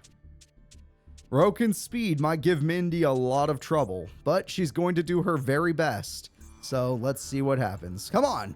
New professor, don't lose to a student immediately. It would be really embarrassing, especially since you used to be a top 8 pro duelist. Roken Kogami, you've only been in one other tournament, and you did really well in that other tournament, only losing to a crazy AI. He has his ritual spell, he just needs the monster. Pot of Greed comes through. She needs burn cards. Oh, that's the best one. That's a great start. Hey, I'm glad you made it too. My day's going great. We got ourselves more burn. Insane amount of burn to start from with Mindy. As long as he does not have Spell Trap Destruction, she has a perfect start, really.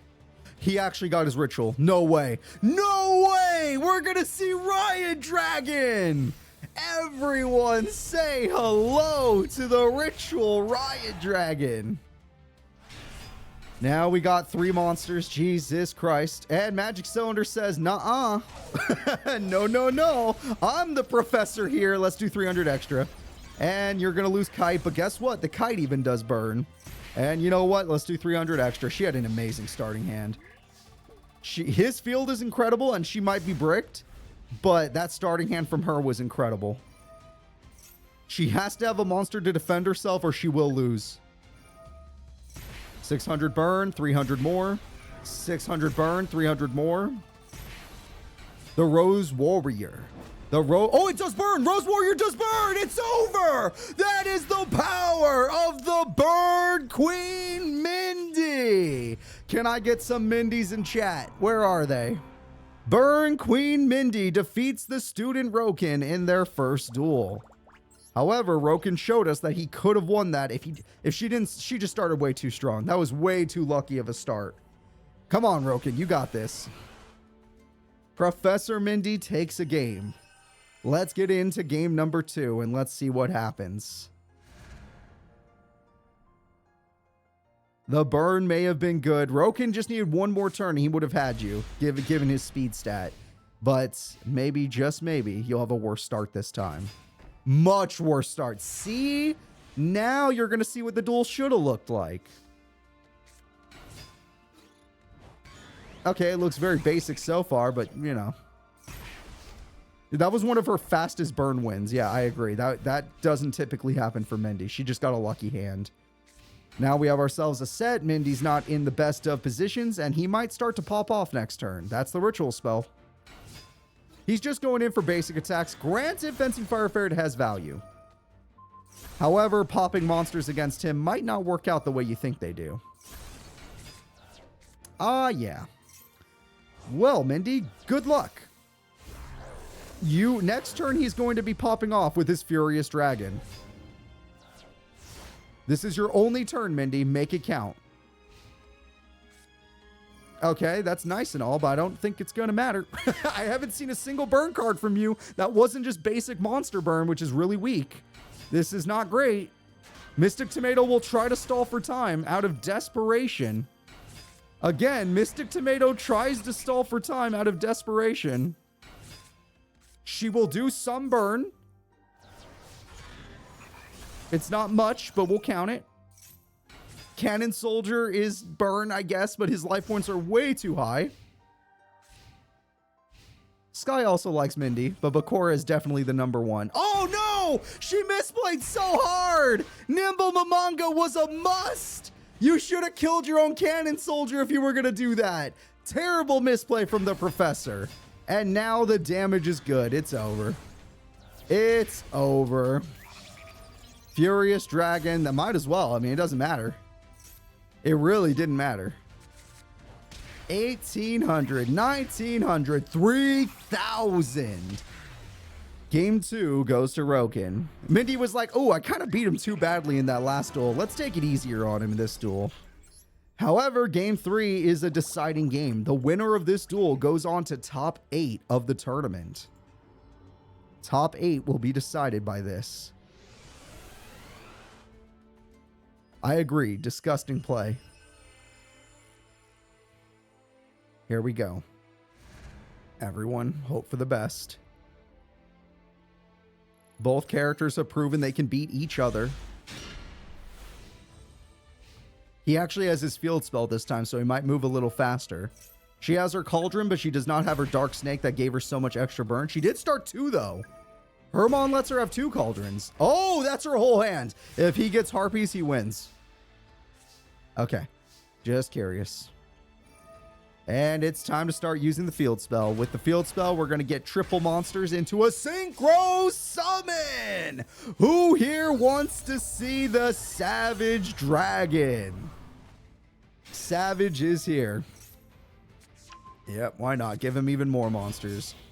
And you know what? You know what's better than one boss monster? Let's make it 2.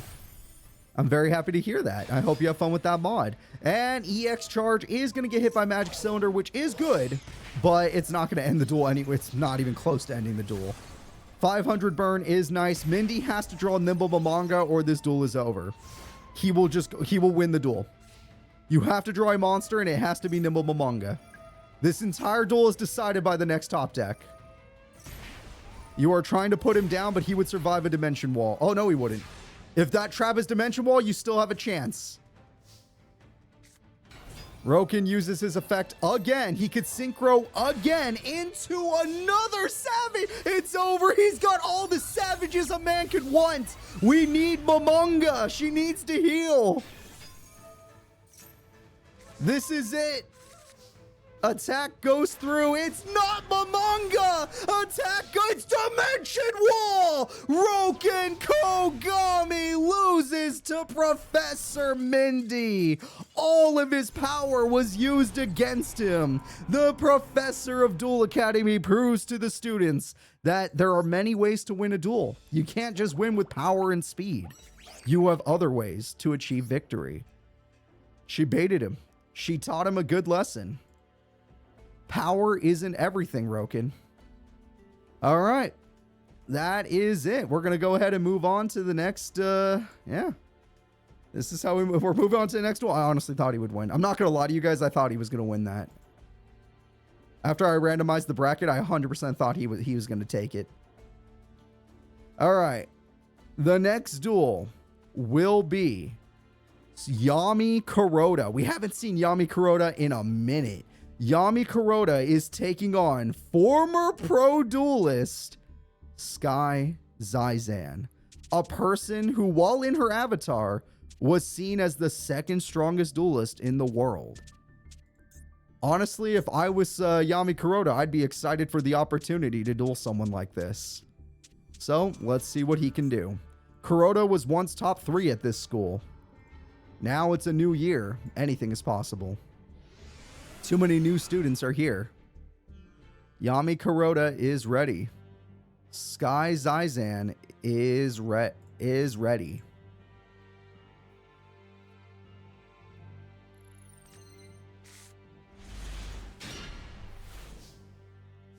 All right, there we go.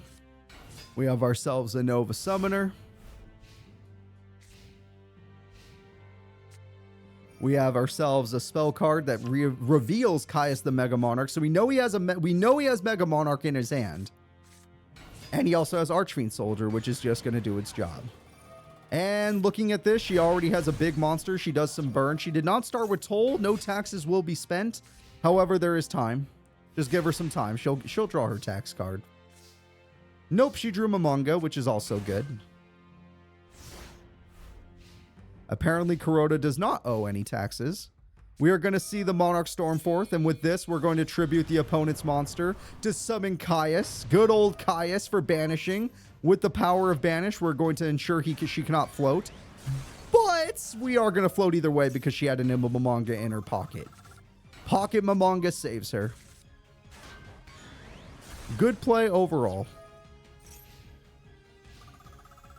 She's at 9,500 life points, but she definitely needs better spells and traps. Mecha Bunny's good. That's her favorite card right there. She's resetting up her defenses, knowing that he cannot defeat 2,500 without his big monster. He does have it, but he would have to sacrifice both of his monsters to make it happen. Pot of Greed comes through, or just the Caius if he wants to. He reveals it again. Oh, he's going to get the tribute card? Oh, he's immune. She doesn't use the extra deck, so that card's not as good as you would think. I mean, she doesn't also do stuff like that. 1,000 burn. He got rid of Mecha Bunny. She can't float. No more healing, no more floating. Yikes. Yami Kuroda's put Sky on the ropes right now. Sky's in trouble. I don't like her odds anymore. Kuroda is doing incredibly well. And Sky's Eyes, oh my god, he got all the Caius cards he could ever want. She had such a bad hand, and his hand is golden. His hand is amazing. Look at all the damage. It's at least immune to Cylinder Regeki. Okay, then that card's good. That card's very good. Mecha Bunny is already too late to the party. You already lost one of the many bunnies you needed. The duel is guaranteed over. Oh yeah, it is. Mecha Bunny tries to hold field. It will do 500 pitiful burn. Supply Squad, you need like a Kiteroid, which she does not run. It also does not exist. Mecha Bunny again. There's the Geki, but Geki, like you guys just said, doesn't work when he has that spell card on the field. And that is it. Game number 1 goes to Yami Kuroda. She did not draw any of her burn cards, and because of this, she has suffered. Let's go ahead and get into game 2. Honestly, incredible hand from Yami Kuroda. The luckiest hand you could ever want. All the tributes and all the tribute monsters he could ever ask for. And even the Monarch Stormforth, which he was able to search. For her, in her case, she didn't get Toll, she didn't get her Cauldron, she didn't get nothing. Nothing to cook with. So maybe this duel, give her something to cook with, game. There you go. Even if it's just Toll, Toll works its hand. Yeah, Toll's all you really need. All right. Luckily, she doesn't really run dark monsters, so Caius isn't going to get that extra burn effect. That Harpies is about to come in handy. She drew 2 Light Law Mediums again. That's very unlucky. That card... Oh, he lost Monarch Stormforth. That's a big loss. That is a very big loss. Mecha Bunny is played, and Toll will be taken. It is time for the Teddy tax. Let's see if Yami Kuroda can handle his taxes. He plays the card. He's going for a tribute. It's Caius! Shadow Ball! And with the Shadow Ball, we get rid of Mecha Bunny. Mecha Bunny will not be able to stall. The Toll will take its toll, but it doesn't hit as hard as a freaking Caius does. So she needs to find cards. Yep, Nova. I was going to say she needs to find cards to stall. Nova Summoner is definitely the stall card. It will float for you. It will make him pay more taxes. The taxes will be paid. You cannot escape from this. All right, Heart of the Cards. Let's see if she can get some better burn cards. That's good. That is very good for later. If he tries to go Mega Monarch. Oh, wait, does that not work because of the spell card? It'll work on his normal monsters, though. Like that card. That'll die. If you felt like using it, but you don't. Okay, understood. The Toll is taking its toll. You're running out of life points. Oh, Light Law Medium face up. That's the right position to put it in. A little bit difficult, I know, but still. Pot of Greed. Let's see if she can get some better cards. Better burn cards. An extra toll! He can't afford it. She has too many monsters. He can't afford it. It's 3,000 life points just to clear the field. It'll cost him 3K. And not only that, I just forgot. Yeah, she's not even going to die. She does burn. Holy cow. You have got this duel in the bag. The tax bracket. Oh, no. It's so brutal. You got to pay a lot of taxes, but you're not rich enough where you can just avoid them all. You bastards. All right, let's see. Tribute comes through. Caius. Funny enough, you need to hit Toll, but you're probably not smart enough to know that. You're not smart enough to know the Toll is the real threat here. And Fencing Fire Ferret's going to end you. You're not going to be able to attack anymore. You can no longer afford to attack unless you get Harpies or learn to target your opponent's spell cards. You are going to die. The Self-Destruct Ant could have won the duel there, but she was too dumb to just attack with it. Even though I've seen the AI attack with Giant Germ before. A little strange, but maybe he had to attack her. I don't know. Maybe I don't know that card as well as I thought I did. He's locked, by the way. She's just waiting for her burn cards like Cauldron or something. She also could have just set the ant and that would have won her the duel, but her AI brain didn't allow it. Right, Geki doesn't work. He's still waiting for a Harpies. Lightning Vortex gets rid of Ant, but it might still activate its effect. Yeah, that okay. He did that for us. We're going to game 3. We're going to game 3. That is the power of toll, everybody. That is the power of taxes. It literally won her tournaments, and it got her 2nd place in a pro level tournament. Let's go ahead and get into game 3. Winner of this will move on. Who deserves it more? Who deserves top 8? Should it be Yami Kuroda and his Caius deck, or should it be Sky Zizan and her burn deck? Feels more like a tax deck at this point, but let's still call it a burn deck. All right, she did not get her taxes this time, but just give her time. She'll find it. She'll find it.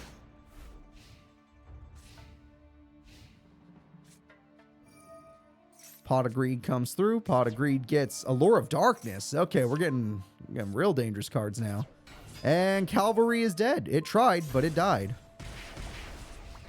Okay, 1900 burn to start the duel is quite high. The self-destruct ant can be used. Yeah, that's damage right there. Call the Haunted says no. You will have to deal with my cavalry one way or another. Yami Kuroda, you have a tribute now. You might as well go in and destroy. No, you don't. Oh, no. This is a duel where he does not have Caius. This is officially a duel. He already took 3,800 burn where he does not have Caius. He is in trouble. He has a lot of traps, though, which is weird. Toll is here. Oh, my God. Oh, no. The Hate Buster. He burned her, but now she's going to burn him. The Toll is here. What will you do against this Toll? The giant orc. That's definitely worth the Toll. 2,200 is worth the Toll. Also, you can't... Oh, she healed! Instead of burning, she healed? I thought she was going to burn. He would not have been able to attack. Granted, this probably works too.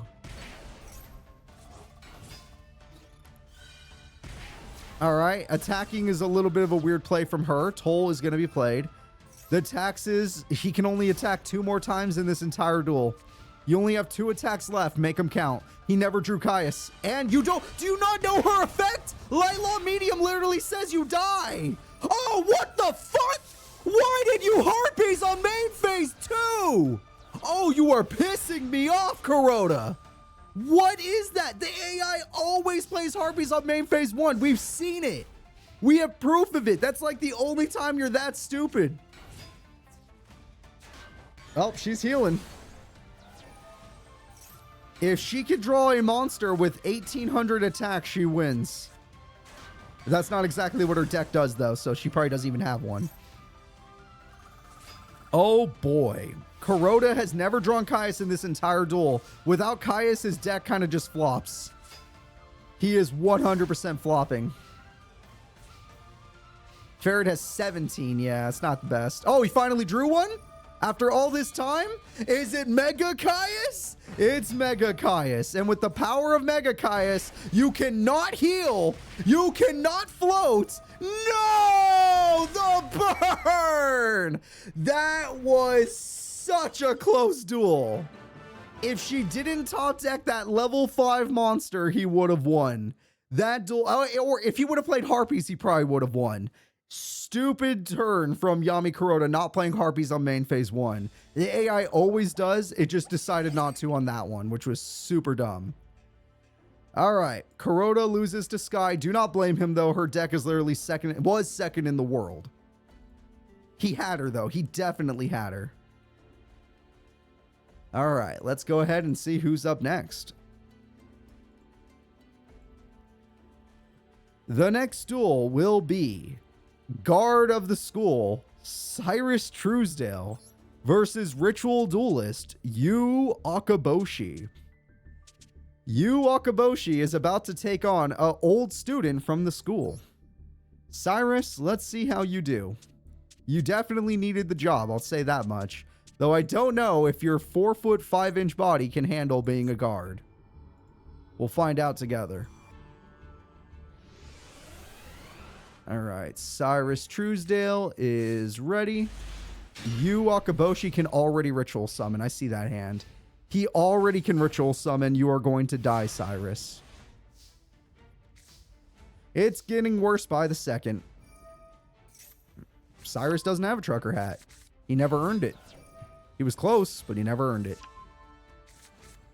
All right, the Ritual of Destruction is here. With this, he gets 2 bonus effects on top of just being a good card.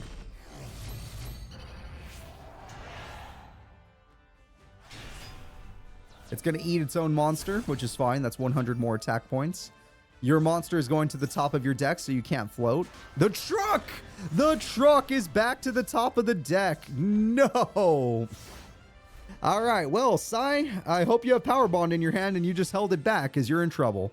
You have Harpies, which does not save you. He did have Power Bond! It's time for 2 Steamroids to fuse together into a bicycle. And the power of the bicycle will win him the duel. This duel is now on a time limit. You have to ritual summon again. Harpies will not help you. You are officially in danger. You have 1 turn left. He's going to attack you again directly. You have 1 turn left. Drillroid gets a free kill. All right. Next turn, the bicycle wins the duel. You must ritual summon to kill it. This entire duel is decided by the next top deck. It's Manju! Manju of the 10,000 hands saves the day. Cyrus almost had the duel, but with this ritual summoned monster, you're going down. This monster will wipe the entire field.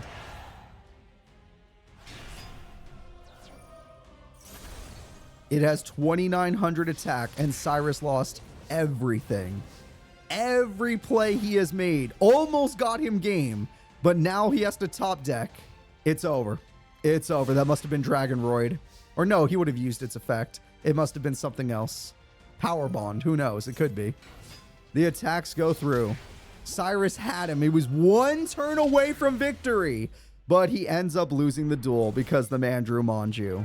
The ritual deck has done it again. Yu Akoboshi takes game 1. Now we're going to game 2.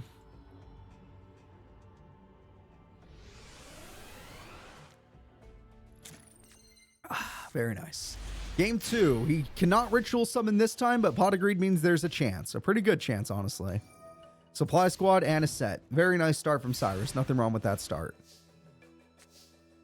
Okay, still not what you need. You need ritual spells.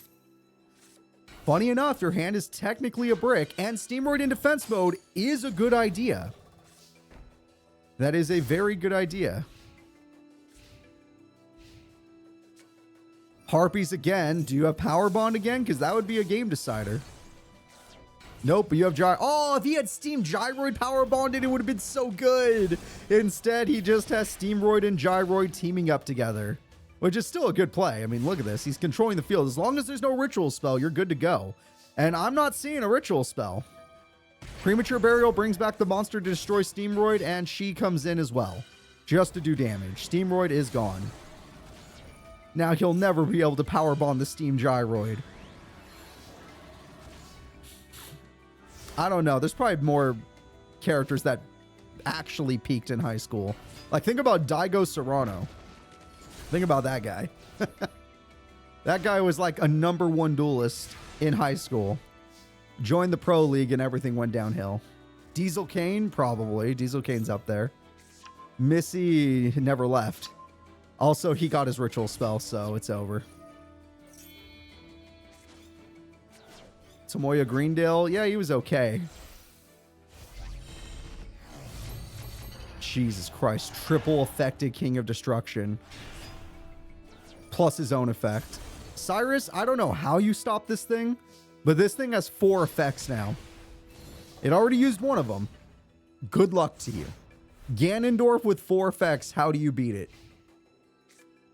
Pot of Greed. Submarine. You know what? That is probably your only option, is to attack directly without using special summons. He cannot fuse because he can't. One of those cards says no special summoning. However, if your opponent is dumb enough to summon another one, that would be a misplay. If they used its effect, that is. You don't actually want to give him his submarine back. That's like his only win condition. You just gave him back the submarine. That was probably not a good idea.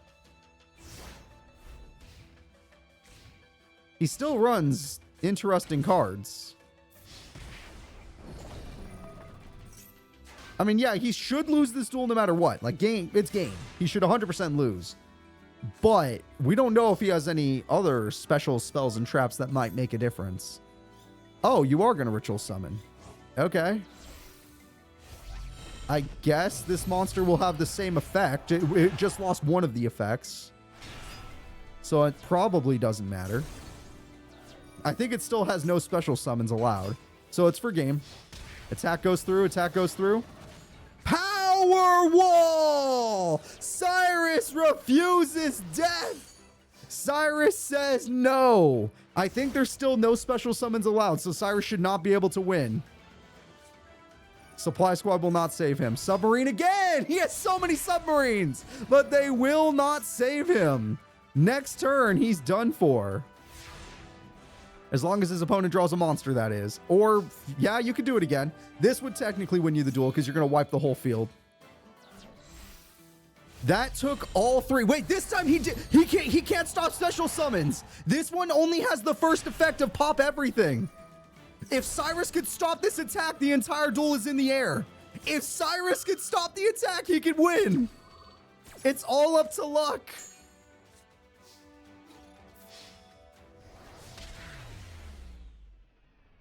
I'm sorry, guys. I'm sorry. We all wanted it to happen, but Cyrus is out of here. Akoboshi is going to top 8. Oh, what a shame. No more power walls, no magic cylinders, no entries, no nothing. Just a kid and an adult in a dream. All right. Akoboshi, great job. You get to move forward. The next duel will be new Vice Chancellor Akira Zizan versus Emma Hops, who surprisingly defeated Miyu in a very close match. All right. Akira versus Emma.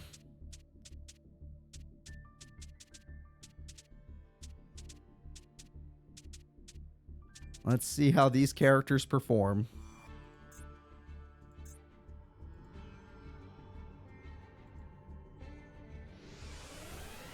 Akira Zizan is ready. Emma Hops is ready. Let's watch. Emma Hops starts... Oh, I would have started Des Koala, but her AI brain doesn't know to do that. They really rarely use Des Koala, which sucks. He got his field spell. I'm afraid I don't know his deck at all. I have no information on his deck, so I can't help you. Fencing Fire Ferret goes in, and it destroys the opponent's monster. Very nice. Des Koala is a great card. Let's see what it does. Lightning Vortex with no target is a very evil play. Fencing Fire Ferret is just like, oh, I can't do anything. And that's a lot of deflected / burn. And Field Spell activates. Field Spell throws away a monster. Field Spell gets another Field Spell. Euler's Circuit, whatever that does. And that monster has its own effect. It resets a monster. The monster is called Protector. Hi, Protector. She could go for her boss monster if she was feeling aggressive. Let's see if she's feeling aggressive.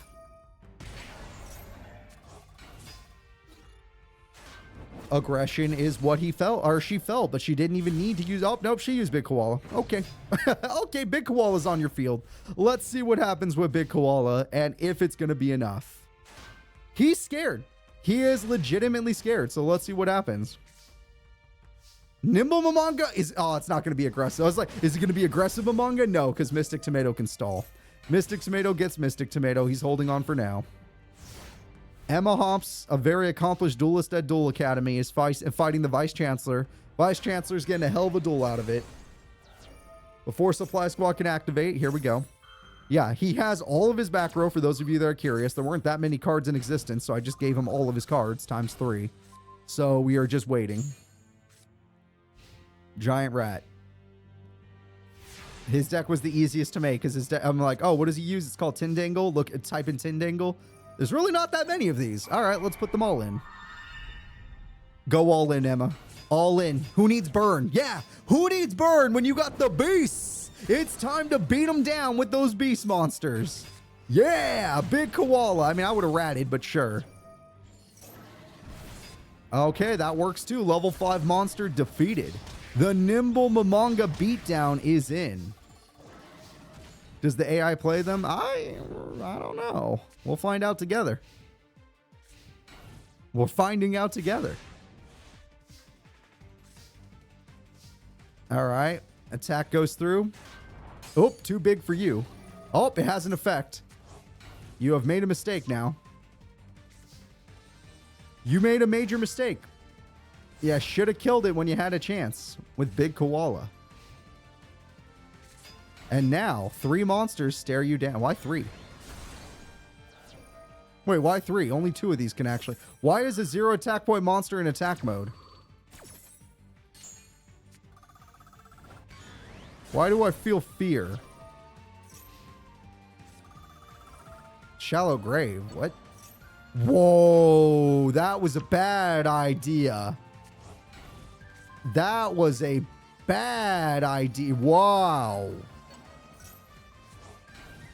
Emma is no longer allowed to attack thanks to the field spell. That is the good news. The problem is Emma is a burn deck and Des Koala hurts. Not enough to win, but it hurts. That's 2 big koalas. He could try to tribute. I know he has a boss monster in his deck, even if it's not that big.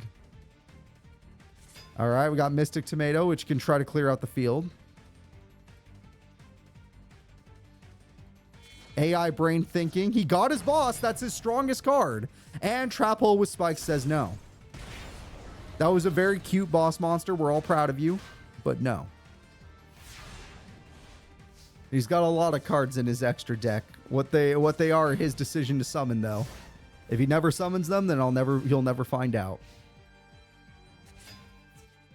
Oh, that's no. Dude, what are you doing? I don't think Emma is smart enough to flip Des Koala. The AI is very bad with Des Koala, but if she was, the duel's over. Oh, she is. Never mind. The duel is over. Emma Hobbs takes game 1. Weird duel, all things considered. Very strange duel. Let's go ahead and get into game 2. Akira Zizan definitely taking it easy on the students. His deck is built to give himself a field where the opponent cannot stop it. But what he does with that field is his business. We have ourselves a set, and one of those is a Fencing Firefarer. Granted, he likes flip effects, so I highly doubt he'll attack you. And he got his field spell again, and that's the spell he really needed. Okay, now she's going to struggle. Fencing Firefarer goes in, but even if that card would have died, it wasn't going to. He was still going to get this effect off. Hi, Hal. That's his boss. Yup, it's gone. Yeah, she's like, oh, hell no. Oh, hell no. As long as it's face down, she can kill it. If it's face up, it's not going anywhere. Oh, crap. It's back. Oh, no. No flip effects are happening today. You're dead. Fencing Fire can target, but it can't kill. Attack goes through 1,000 damage. Attack goes through 2,500 damage. Insane. I don't like your odds, Emma. What do you got? The Vampire Koala. That's adorable. Vampire Koala goes in to heal her. It hungers for life points. Premature Burial. Normally this would be a good play, but given his spell card, it's not. The Hound holds the field quite strongly. The Hound continues to do so. There we go. Goodbye. The only way she's winning this is with burn cards. Not burn popping cards, but burn in general cards. That would have been nice earlier. It's too late now.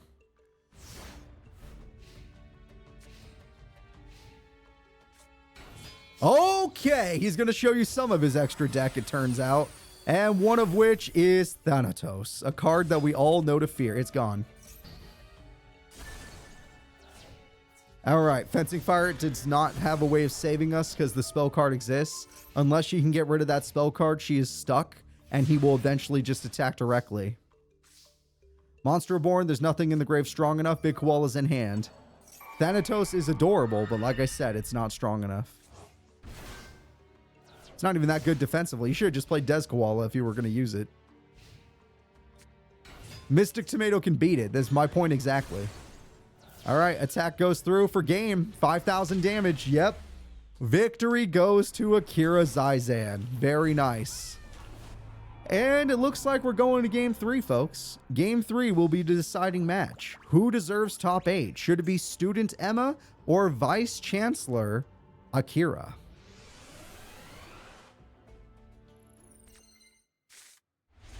She has, well, he didn't really destroy spells and traps unless he has harpies right now. That wave motion has value. Insanely valuable wave motion this early in the duel.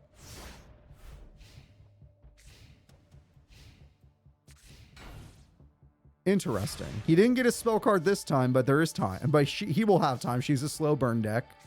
Giant Rat will go in. Not killing it, which means, oh, I guess it doesn't have an effect. And we're going to go ahead and set. That is 1 counter. Someone's keeping count. We need 8 counters. She's at 1. And he got a spell. And he got rid of her cards, which means she can't float. Emma lost her bunny card, the card that reminds her of her mother. That's not great. That card's great. That card is different. What's that one? 2,200. Oh, no! He got both! The Hound is here! And that new monster is here! And there's even more! He's going for game! Emma Hops is in trouble. The Vice, that was the wrong time to attack. The Vice Chancellor is destroying her. We do not have 8 turns. You need to play something, Emma. That will not save you. The duel is over. The duel is most likely over. Unless he makes a huge misplay. Nope, that looks good to me. Granted, that was a misplay, but it wasn't a big one. Not big enough. Attack goes through. The Hound goes... Oh, well. Card first. Mecha Bunny. Hound goes through. And 5,000 damage. Akira, the Vice Chancellor, has defeated Emma Hops. False hope indeed. All right. So, Akira has the ability to win even against high-level Duel Academy students. But we're going to see how he does in top 8. Akira Zizan, good luck. The next duel will be Professor Jasmine, Underground League Duelist. Everyone, let's see how Professor Jasmine does against Theodore Hamilton, a guy who in his first duel got to see that dueling can be fun. So, hopefully, the game 2 will also be fun. And totally Jasmine will hold back against him and not just destroy this kid with her Underground League powers. All right, let's see here. I'm finding their faces as we speak. Jasmine is ready to duel. Theodore Hamilton is ready to duel.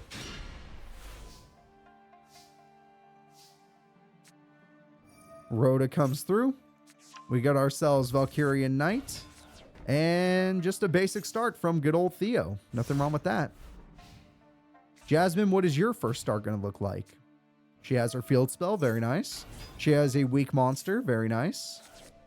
She has premature burial, bringing back low. Okay, well, now it's a little bit too fast. Oh, that's a little mean. That's slightly too much. Luckily, Magic Cylinder will protect. Well, hold up. Shit. You might have gone a little too hard on the kid, Jasmine. Do you really need to do 3,200 damage? I mean, he's fine. He's breathing. Also, he could just do this. Bring back your monster if you feel like it. You don't feel like it? I understand. I understand. You're in trouble. What else do you got? You got more monsters. Why not? Oh. That's a shame. Ah, okay. You did some deflected damage. See, look at that, Theo. You did 1,000 damage to a professor. Isn't that awesome? Aren't you proud of yourself? You got 2 of those gear breeds. Premature burial. Why not? Okay, I would have used gear breed first. Submorph of Darkness says no, you will not be reviving your monster. Monster Reborn. She can't stop at this. Wait, you stole her monster? Why? Does it have an effect that says birds can't attack birds? I hope so. Because otherwise, you're going to die. Oh, boy. Yeah, no, Jasmine's not taking it easy on the new kid. I'm sorry. She's gonna show him exactly what she learned in the underground. And that is to show no mercy. Oh, it's too late. That would have been nice, but it's too late. Such a good effect. Such a good effect. Yup. He literally cannot play the game. Jasmine's entire strategy is speed and disruption. Oh, even more fun! Speed and disruption! Here we go! And that's GGG! Holy crap. GGG. Good game, Gooner. No, that's terrible. Let's go ahead and let's get into game 2. And game 2, here we go. This does feel a bit mean. He made it to top 16 thanks to Luna being nice.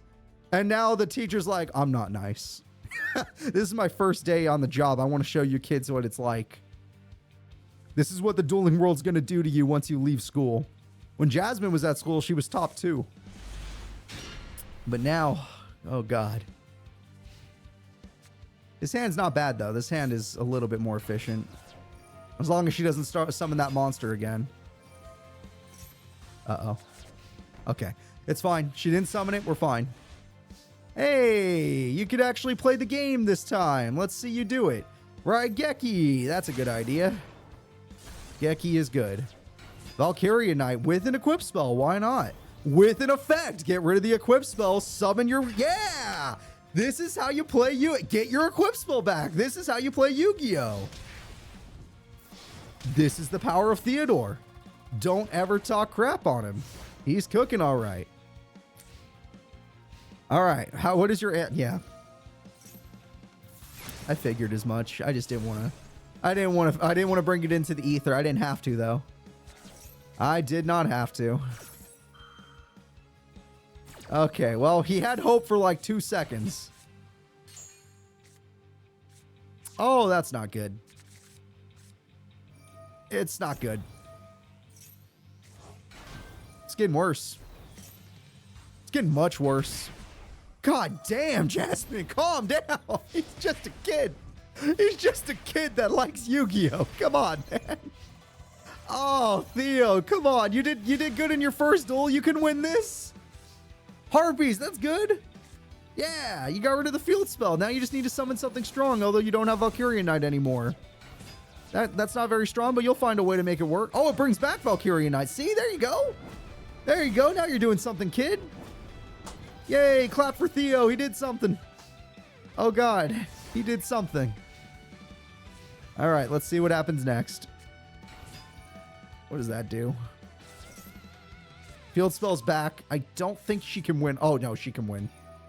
That card has 2100 attack. God damn it. God damn it.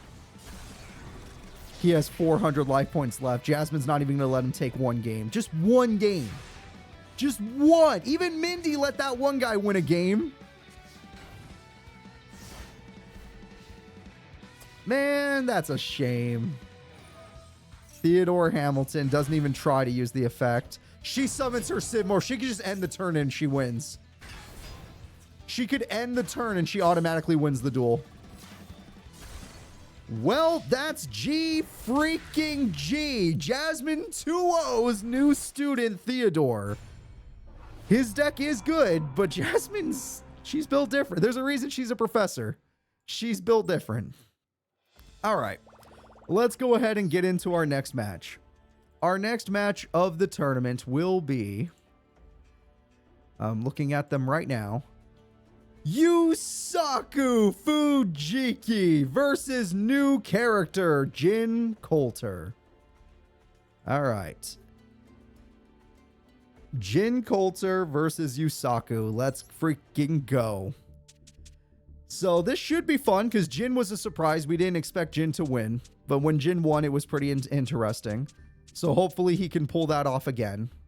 His deck does have a lot of counter cards, which could work really well against Yusaku, who uses a lot of spells and traps and monster effects. However, Yusaku is a jack of all trades. He could play any dueling style. He could be strong, he can be fast, he can do burn, he can win by stalling if he had to, he can disrupt the opponent, he can banish cards from their deck. I've seen him do it. He's got that mind cracker or whatever, mind hacker. All right, Jin Coulter is ready. Yusaku Fujiki is ready. And here they go. There's a lot of spell traps stopping in this hand, but he didn't go first. Unlucky. If he had gone first, this would have been a better hand. Oh my god! If you had just gone first, this... Oh, you guessed level 7. Good guess. Very good guess from Jin. He guessed level 7. Still, really good hand from Yusaku. He lost Black Salvo, though, so there's something bad. And no more spells or traps will work. Jin's built for this. That won't work. You're going to try. Magic Drain says no. Goodbye, Harpies. And you get to heal 1,000 life points, which is good for your deck. But your card on the field says no.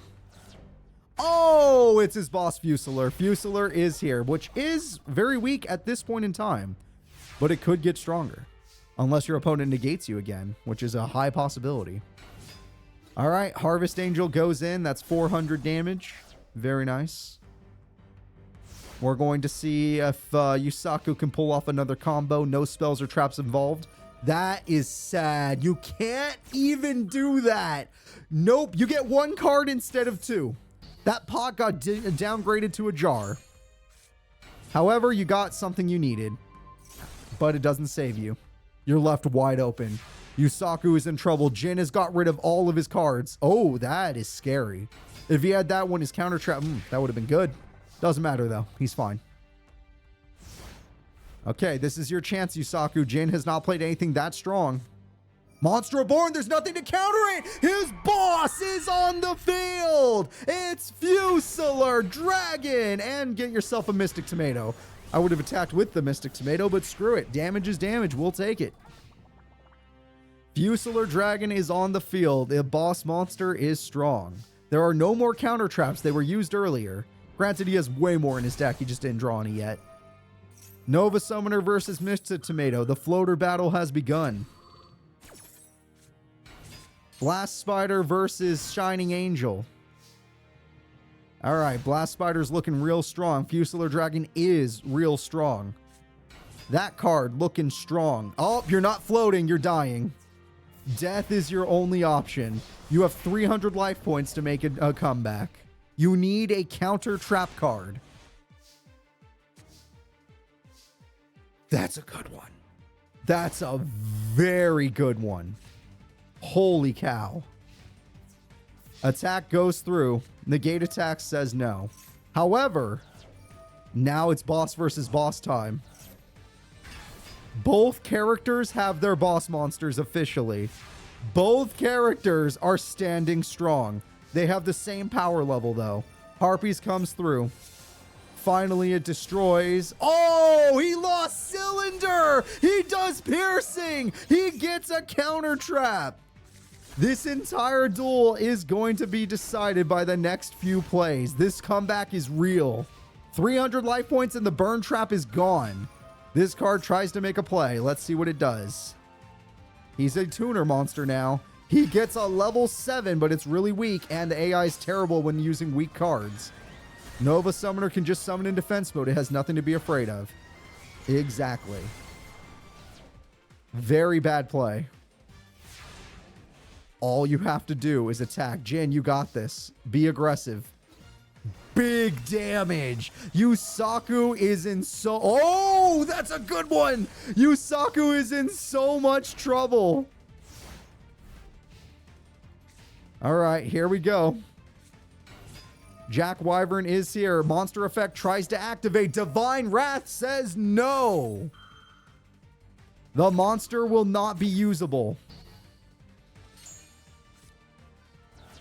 Jack Wyvern uses its effect to bring out the Blast Spider. Blast Spider uses its effect to pop the only monster. Blast Spider does burn! Yusaku has a way to win in many different, like he has many ways to win. And one of those is burn. And that does it. All right. G freaking G. Good duel though. That was a really good duel from both those guys. I thought Jin was screwed, but he found a way to come back. But Yusaku is the king of comebacks, and he came back from the comeback. Which makes no sense, but he did it. But he made it happen. Both characters performed really well in that first duel. Honestly, it was really cool to see. But let's see if Jin can get those counter traps at the right time again. He needs to get out his big bosses. He has his boss, and he... Oh, those two traps. Yep. Yup, that's pretty good. That's really freaking good. A strong start from Jin. First, a spell card. Dark Bribe says no. Machina Armored Fortress is going to fail, or unit is going to fail. Reasoning. God says no. Of course, the Sacred Guy needs 2 monsters for tribute, even if they're in the grave. So the fact that he doesn't have to, he can't summon it, but he did stop that. That monster barely beat Shining Angel, and now he has 2 monsters. God did say no, that is correct. One problem, though, is it cost him a lot, and even though he now has the tributes he needs, he no longer has the counter traps, so he's going to have to normal summon, which is still doable, and it will search out counter traps. He has his boss. It is dead, and the game is over. If he had 100 more attack, it would have been game. Holy crap! Yusaku Fujiki will never be doubted! This kid has done it. Jin has potential. There is potential in this kid. If he didn't run into Yusaku, who knows what he could have done. Playmaker, whatever you want to call him, Yusaku has done it. Yusaku is in top 8. So let's go ahead and let's see who's up next. Our next competitors in our freaking Alpha Academy Duel Academy tournament will be Velian Crowler, the Chancellor himself, versus Mickey Hops. Mickey gets to take on the Chancellor. Honestly, you should see this as a reward, being able to take on the #1 guy. I mean, how many people fought Chancellor Shepard? Like 2? That's about it. It's a rare occasion. Mickey Hops, give the Chancellor your best showing. This is going to be crazy. Granted, Chancellor Shepard hits way harder than Mickey, but that's only if he could pull off his fusing. Oh, actually, no. His Ancient Gear Golem could take on Mickey's Alpha. It's going to be a good duel no matter what. It should be a good duel. I'm looking for his face right now. I apologize that I haven't found it yet. There we go. Heavy Storm very early. Very strong. Ancient... Oh, Power Bond. It's over. G freaking G. Chancellor Shepard summons Ancient Gear Megaton Golem. Megaton Golem with 5 to 6,600 attack is here. Mad Dog with Alpha with premature berry. He's going all in. This kid's trying. Alpha's effect activates. It bounces it to bounce the Megaton. Let's go, Mickey Hops. Mickey.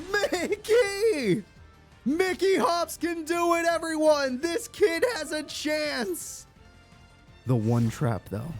The one trap. This entire duel is decided by the one trap. Chancellor Shepard still wins, despite how intense. That was only 5 turns, and it was one of the craziest 5 turns I've seen in a while. Amazing duel. Amazing duel. Both characters showing off exactly what their decks can do. But Chancellor Shepard always has something up his sleeve to beat his own students. All right, Shepard, not Shepard, sorry, Crowler. I'm an idiot. That's why. I don't know why I keep saying Shepard. Chancellor Crowler. Dumb brain. turn it off. Crowler did amazing. Love the Ancient Gear deck. Mickey almost had him. It was this close, but no way of destroying the trap card. Didn't even know what it was to begin with. Tasmanian Devil is here. We got ourselves Gear Town. We got Ancient Gear, Hunting, whatever. Harpies, that's what you needed. He's showing Mickey. Crowler is showing Mickey what happened. This is the card you needed. Gear Town is here. The Hunting Hound is here. It does its burn. It does its fusion. You know what's coming. Everyone say hello to the Megaton Golem. Megaton Golem goes in with 3,600 attack. And it is scary. Mickey, what is your answer to the Megaton? Mickey is afraid, and he deserves to be, because that thing, you can't even Magic Cylinder it. You can't Mirror Force it. It literally is an Ancient Gear. Ancient Gears say no to the damage step. Or battle step. Doesn't matter. To the damage step. However, that Tasmanian Devil is hittable. We're going to start our attack. We got 16 Enrage. Oh, it's over. Enrage Battle Lock's gone. Guaranteed 3,600 damage. 17 more. 200 life points remain. Mickey hops. I'm afraid the Chancellor did have fun with you in the first duel. Alpha is doing... Oh, Alpha has no second target to bounce. He needed one more monster. He drew Alpha one turn too late. And Wyvern's like, hey, I like Catapult. Do you like Catapult? I don't need Catapult, but I like it. And Alpha loses to Megaton. Wyvern can't be stopped by trap cards. Chancellor Crowler proves his power. This is the strength of the man who controls Duel Academy as its Chancellor. Mickey is an incredible duelist, but he has fallen. The Vice Chancellor defeated Emma, and the Chancellor defeated Mickey. Both Hop's children will still get a high rating because they lost to the Chancellors. I will not make them suffer because of that. Veli and Crowler move forward. The last duel of top 16. Mokuba Kaiba, the person we've all been waiting for, is going to take on Psychic Tendo. Psychic Tendo has buffed his Battery Man deck, and I believe he can beat Mokuba. But Mokuba also got that new Exceed monster, so yeah, things are going to be tough either way. Let's see how this goes. Psychic Tendo or Mokuba Kaiba. Place your bets. I like Mokuba's field. It's very nice.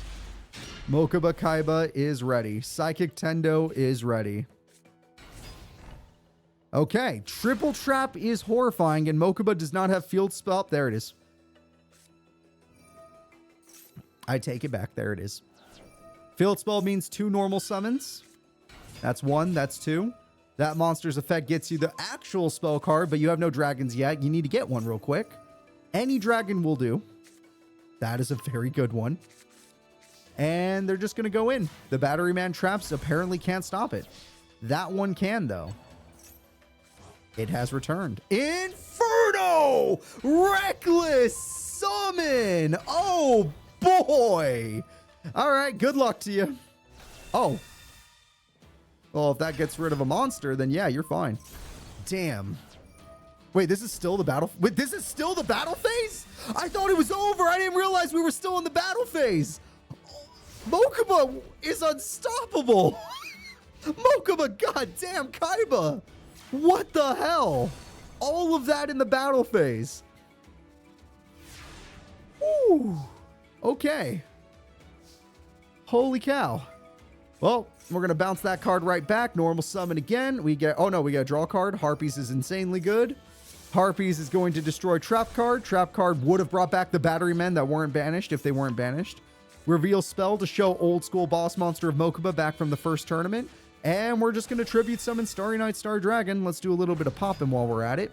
Buy the last Battery Man card. And this card gets its own effect. I think it's the buff. No, that one is a special summon. And then we tribute summon Seiya Ryu. Mokuba with his 2 dragons on the field going in for game. Mokuba with his old boss monster wins the duel. Oh. Holy cow. This kid is for real. Let's go ahead and let's get into game number 2. Maybe Psychic Tendo will get a little bit luckier. He got his Battery Man combo off, and Mokuba was like, that's cute. Let me show you something better.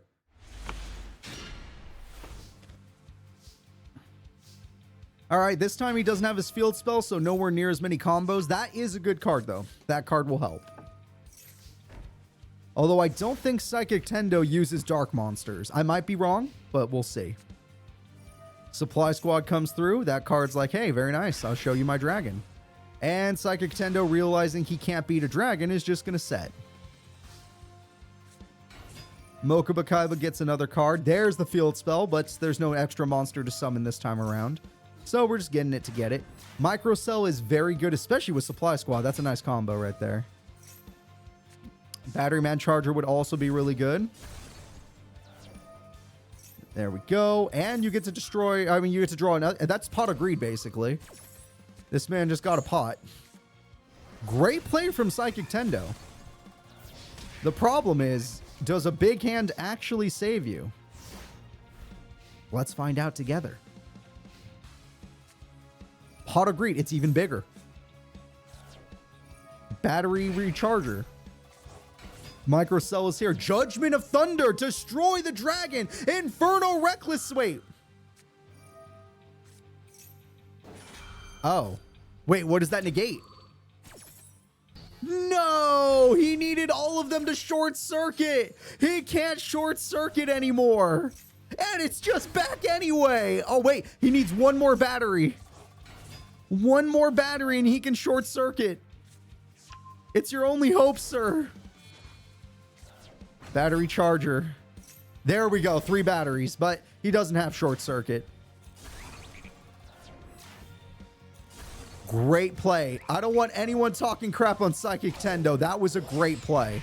Even if his life points are really low and he didn't kill the dragon in the long run. Never mind. He bounced it at least.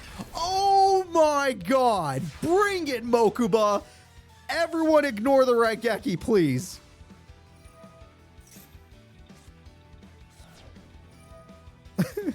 He tried so hard. Psychic Tendo literally tried so hard. Come on, guys. Give the kid a break. He tried. Oh. Mokuba's built different. Who knows how far Tendo could have gone if he didn't have to run into Mokuba. But Mokuba is here. Oh, that was brutal. Brutal to watch, but it happened. Let's go ahead and let's move on in our tournament. Mokuba Kaiba is a beast. Let's go ahead and see. It's top 8. The 8 strongest duelists at current Duel Academy are Mokuba Kaiba, Chancellor Crowler, Yusaku Fujiki, Professor Jasmine, Vice Chancellor Akira, akoboshi, Sky Zizan, and Professor Mindy. All of the faculty got to top 8. Every single faculty member. Let's see if Mindy can take on Sky. This might be a slower duel, I am not gonna lie. I would make they're both bottoms joke, but it's not as funny in this context. Because both of them are not gonna want to fight each other. They're both gonna play very passively. It is Mindy versus Sky, the 2nd strongest duelist in the world at one point versus the top 8 strongest duelist in the world at one point. All right, let's do this.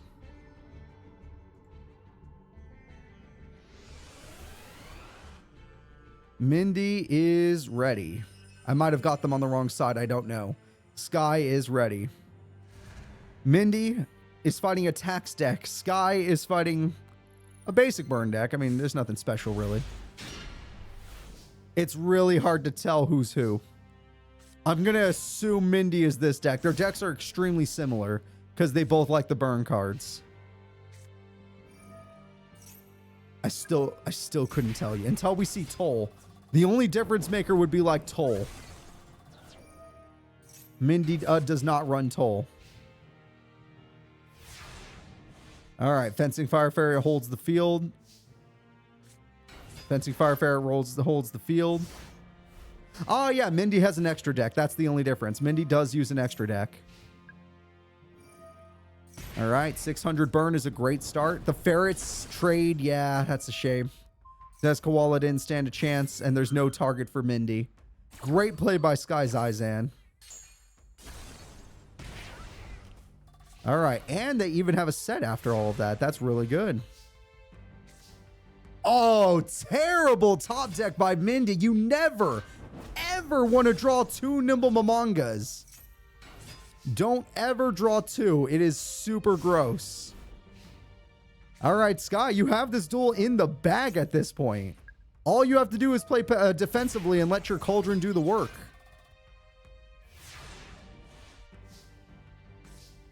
Double fencing Fire Ferret is very funny. All right, the attack goes through. We're going to destroy the opponent's Nova Summoner. There's... Oh, don't attack that card. It negates you and it burns you. But Mindy will at least do some burn too. Mindy is breaking out one of her cards. Granted, Fencing Fire Ferret's going to destroy it, but at least she'll get some burn off. I think it's like 900, which is not bad. Cauldron's going to go first, though. Oh, Mindy goes first. Cauldron builds a counter first. 900 burn will be dealt. 1200 burn will be dealt. All in strategy. There's no reason not to. No reason not to go all in right now. 500. Scapegoat says no. So we have good news and bad news. Good news. If you like Sky, she's got this. Bad news. If you like Mindy, she's done for. Mindy's hand is too... Oh, God. Mindy's hand is too weak. She got too many monsters, not enough spells and traps. That would be fun, but it wouldn't do anything. Fencing Fire Ferret is going to go in to end the duel. Both of these characters are about to burn. Even more burn than I thought. 200 extra burn, why not? 1,000 burn, why not?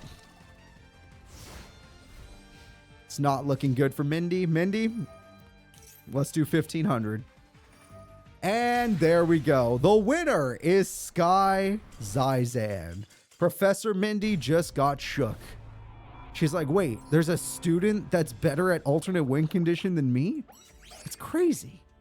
Let's go to game 2. Now, Mindy, let's see if you can get a better hand where you don't draw 2 Nimble Momongas. That was not lucky at all. That was actually very bad. Your opponent had a good hand, getting a Cauldron first and also getting her toll eventually. All right, Mindy, let's see what we got.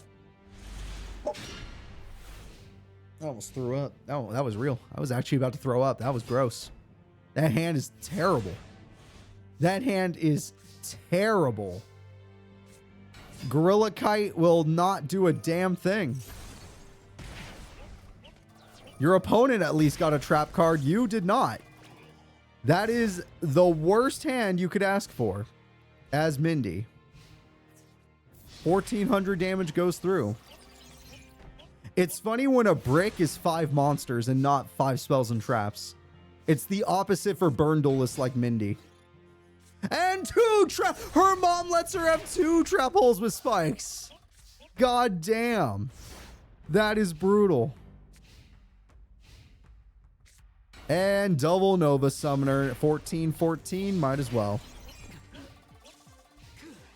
It looks like Sky has this duel in the bag, even without extra spells and traps. Oh my God! That is the worst hand possible. Actually terrible. You do not want 2 of a kind like that. Absolutely dog hand from Mindy. She got 2 duels with 2 dogs, and neither of them are any good.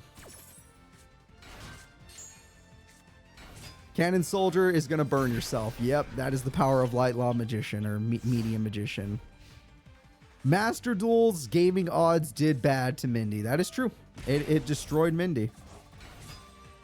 Didn't even have to write Geki, but sure, we'll do it. Everyone, Sky Zizan is in top 4 of the tournament. That won't stop her. Sky Zizan is in top 4. Let's see what happens. So far, we have 1 person, and it is a student. A student has advanced to top 4, not faculty. Mindy did great today, but that last match was the worst hands possible. Which just happens. Sometimes it happens. Getting 2 duels in a row, though, that's very unlucky. So let's go ahead and see who's up next. Sky moves forward. Sky moves forward. Thank you. The next duel is student Yu Akoboshi versus Vice Chancellor Akira. Yu versus Akira. Let's see what happens. All right, Yu Akoboshi. Let's see what you can do. Honestly, I'm not shocked. You are a good duelist, but top 8 is usually your limit. So maybe this is where you're going to stop. Maybe the Vice Chancellor has your number. He already has a spell card, so it's going to be very difficult for you to operate. All right, pre-preparation of rites. Guarantees he has his ritual, but even if he does have his ritual, he needs monsters to summon it, so it won't matter. And he only has one so far. Harpies is going to have high value, especially if this dummy set his spell card. His ritual spell, that is. Magic Cylinder is lost. That is a huge loss, I admit it. Supply Squad is here. Because the monster is set, this ritual summon is not that great. He used the ritual to summon the ritual. This is a bad play by Yu Akoboshi. There is no special effects. There is nothing to help him. And he killed his own monster. Granted, that gets you Supply Squad, so there's something there, but still not the best play. Mystic Tomato gets Tomato. And because he used a ritual monster, there's only one more in his deck. There is only one more that he can use. Ah, there's the field spell. Yup, we were waiting for that. And now it's time to use all the spell cards. Exactly. Welcome. I hope you have fun today. All right, Yu Akoboshi, let's see what you can do. He's got Harpies. That is the most valuable card to have against this opponent.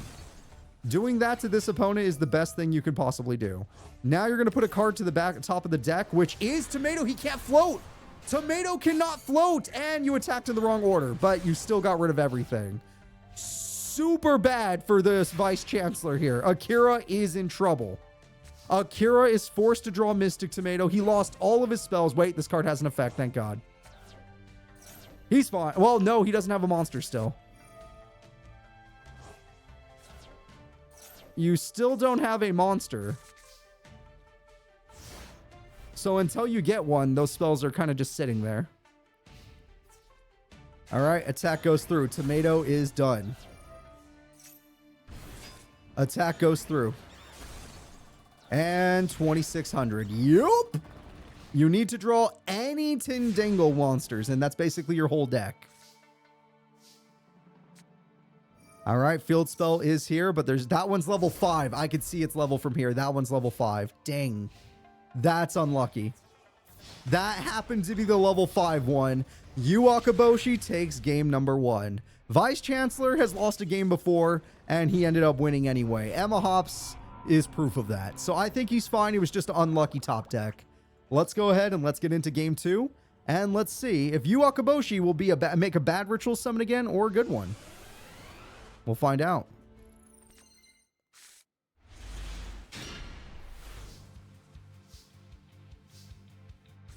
Mystic Tomato stands strong. Anything else you got to show the class, or are we just going to do that? Okay, well, he can ritual summon immediately, but will he actually get extra effects, or is it just going to be a basic ritual summon? We're going to see a ritual summon. He used his normal summon, which is usually stupid. Sonic Bird should have been your normal summon. You could have at least searched with that. And I don't know what effect that monster gives, but he gets one bonus effect. His first effect, pop, devour, destroy. Second effect, I don't know. 2,600 goes through. There's nothing to Harpies, and all these Tendo cards I don't think matter without the spell cards. The Vice Chancellor might be in trouble. He drew the wrong cards. He does not have his spells. He does not have his traps. He does not have anything. Sonic Bird is here again. I don't know if he has another ritual monster, but I would not summon it if he did. Attack goes through, attacking in the wrong order yet again, and this time it's going to cost you. It is definitely going to cost you. You're in trouble. If he attacked in the right order, this might have been fine. Whoa, that's a new card. And we have an Exceed. These two monsters go together, and there is Adreus. Adreus is going to destroy you, and that is about it. Rank 5 it is. What does Stairs of Mail do? And why is it called that? We're going to go ahead and we're going to ritual summon again to defeat Adreus. That's the only way. Manju and that monster. I still don't know what that monster with the axe does. Maybe it stops spell cards because he didn't use his spell card, but still.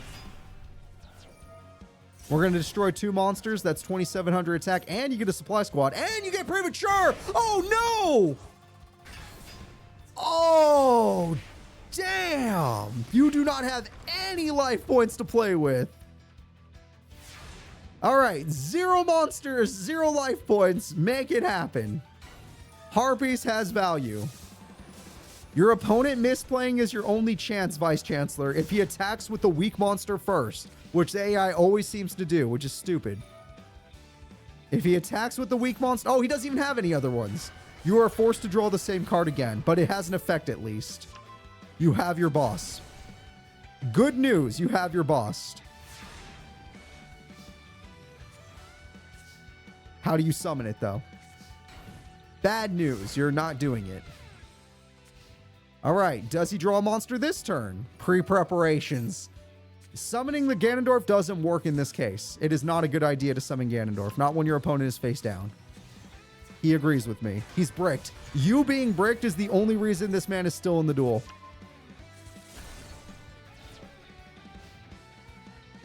He can't target? That's pretty handy to have. There it is. He got the spell. Okay. He got the spell. He refuses to play the card everyone in chat is telling him to play. I do not know why, but he will eventually. He attacked with the wrong monster first, not like it matters because the spell card stops him. Very nice. There is hope, as you say. Thanks to that spell card, anything can happen. The double damage also really matters. Field spell is here. It is time to go online. Again, if the AI is dumb enough to keep attacking with the weaker monster, it makes no sense, but the AI does do that. And there you go. You get even more deflected damage thanks to bad programming. And I would say it's not bad programming under certain conditions, but I've seen them do it with 0 attacks, so I know it's bad programming. In fact, we saw it happen this tournament. All right, Shallow Grave. Let's see what they get back. You're getting Ganondorf back, but it won't do anything. That field spell does stop attacks. Both characters are just kind of chilling. Level 6 monster gets summoned. Level 6 monster throws away level 5. Level 5 monster being thrown away. Special summons, or special sets, a level 4. Magic cylinder for game. The winner is Yu Akoboshi. I am so sorry, everybody. It is now Yu Akoboshi. There is no lock. U2O's the Vice Chancellor. So that is 2 students going to top 4. It seems like the faculty is starting to lose in top 8. Let's see who's up next. The next competitors in our tournament will be Professor Jasmine, Underground League Duelist Bronze Medalist, versus Yusaku Fujiki. Yusaku, you're a jack of all trades. Well, she's good at 2 things: speed and the ability to disrupt the opponent. Let's see if Yusaku can handle that. All right, where are these characters? Jasmine is ready to duel. Yusaku is ready to duel. Let's have some fun. Will the professor move forward, or will it be the student? Jasmine should be on your screen by now, and Yusaku will join her soon enough. All right, opening hands. Let's see what we got. She already has Dark Sidmorph. That's a very scary card, but it does require cards in the grave. 1 wind, 1 dark. That is a... Oh, dear God, that's a good play. All right, well, I hope you guys liked Yusaku because he's done for. Reasoning will not work. I'm afraid this opponent says no. Yup, that ain't gonna work. Harpies. Oh. Your timing of usage of cards was super good. Wow. What? What the hell, Yusaku? You timed that so well. starting reasoning instead of harpies was so smart for an AI. Great job. Actually, great job, man. What the... Even she has to be shocked at this point. Okay. Thievery for the win is right, Alexi. I don't know how this is going to go now. Harpy Geki. He had Harpy Geki. It's over. His whole hand was spell cards. It's over. 2,900. He can have it, Bernog, even if he can't use it just because his deck doesn't have much to begin with. All right, that's going to be a G freaking G. Yusaku actually won game 1. He started the duel with like so many spells. That was amazing.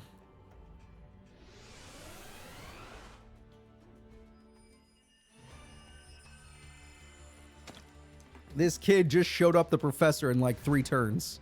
5 technically, I don't know. He showed him up quickly, and that was great. All right, heart of the cards, let's see. Again, she starts with Dark Civ Morph, which could be a problem if she gets the correct cards in the grave. That's a wind monster. She needs a dark... There you go, dark monster in the grave. And she has really good back row this time. Yusaku, are you going to start with a bunch of spells again, or are you going to go more monsters this time? Monsters it is. And traps. Monsters and traps. That one does have summoning sickness, so it cannot attack. He has his burn trap, which has been very effective for him in many tournaments. Let's see if it comes into play in this tournament. He summons his other boss, TT. Icarus. Oh, what a play! What a play from Jasmine! She wiped everything! Incredible play from the professor. Actually completely removed everything. Dark Simorph is here. He can no longer set. He has to summon. You are locked off from setting cards. Great play. Insanely hard to come back from this. Yusaku, you're an amazing student, but this is almost, unless Raigeki, it's almost impossible. Bitch, is that Raigeki? Oh my god, you cheating. You know what? She still has another one, but he gets to set 1 card before she can reset it. All right, he got his trap, but she's just going to summon it again. Yeah, that was obvious. Yusaku, you're doing your best, but you can no longer set. Your life points are pretty much gone. You have a level 7 monster with no attack points in attack mode. And even if it was in defense mode, it would die. Do you have any other plays up your sleeve? Reason it's luck based. A 4. Burn again. Yeah, you can do burn. Black Salve. Oh, nope. The burn of the mighty screws you. Burden of the mighty completely screws him. He doesn't have enough attack points, but he does burn. He can exceed though. With the exceed, that doesn't count as a level. He has 100 more attack. Yusaku Fujiki finds a way. And he banished it. Oh my god. Oh my god. He found a freaking way. He beat her spell card by using Exceed monster. But she has a lot of life points left. And with that trap card, all she needs to do is draw a Winged Beast monster. He can't end the duel. If she draws a Winged Beast monster, she has him. That she can summon. Not a tribute. Pot. Yeah, there we go. Jasmine in game 2 is not going to let it end like this. Premature will do the job. Premature Burial brings back any Winged Beast monster. Icarus attack wipes field. Damn. Damn, he did so good. But he still has a chance, but he probably can't do 1,400 damage due to the spell card. Oh. Exact damage. This kid's a god. He did it. 3 students move forward. He did it. I owe this kid some DP. I can't believe it. They both played insanely well. That might have been, I don't normally say this. That was a perfect duel. That was a duel where the AI on both sides played perfectly. That was a perfect duel. I enjoyed that. I want to remember that duel. Jasmine versus Yusaku in game 2. Absolutely perfect. Let's go ahead and let's move on in the tournament. Okay. Because Jasmine did not misplay. She played that incredibly well. He just had better top decks. At the end of the day, he had better top decks. Her AI didn't use harpies. There was no point. She was saving it for a real trap, not the 300 burn one, which ended up being a problem, but All right, so let's go ahead. Yusaku, you get to move forward. And the last duel of top 8 might be the most epic duel of the day. Who do you guys think is stronger? Chancellor Crowler or the guy who owns the academy, Mokuba Kaiba? Chancellor Crowler, the guy who runs the academy, or Mokuba Kaiba, the guy who owns it, but also attends it. All right, I'm very excited for this one. I need to find their decks, and then we need to get started. This is going to be good. It's going to be freaking good.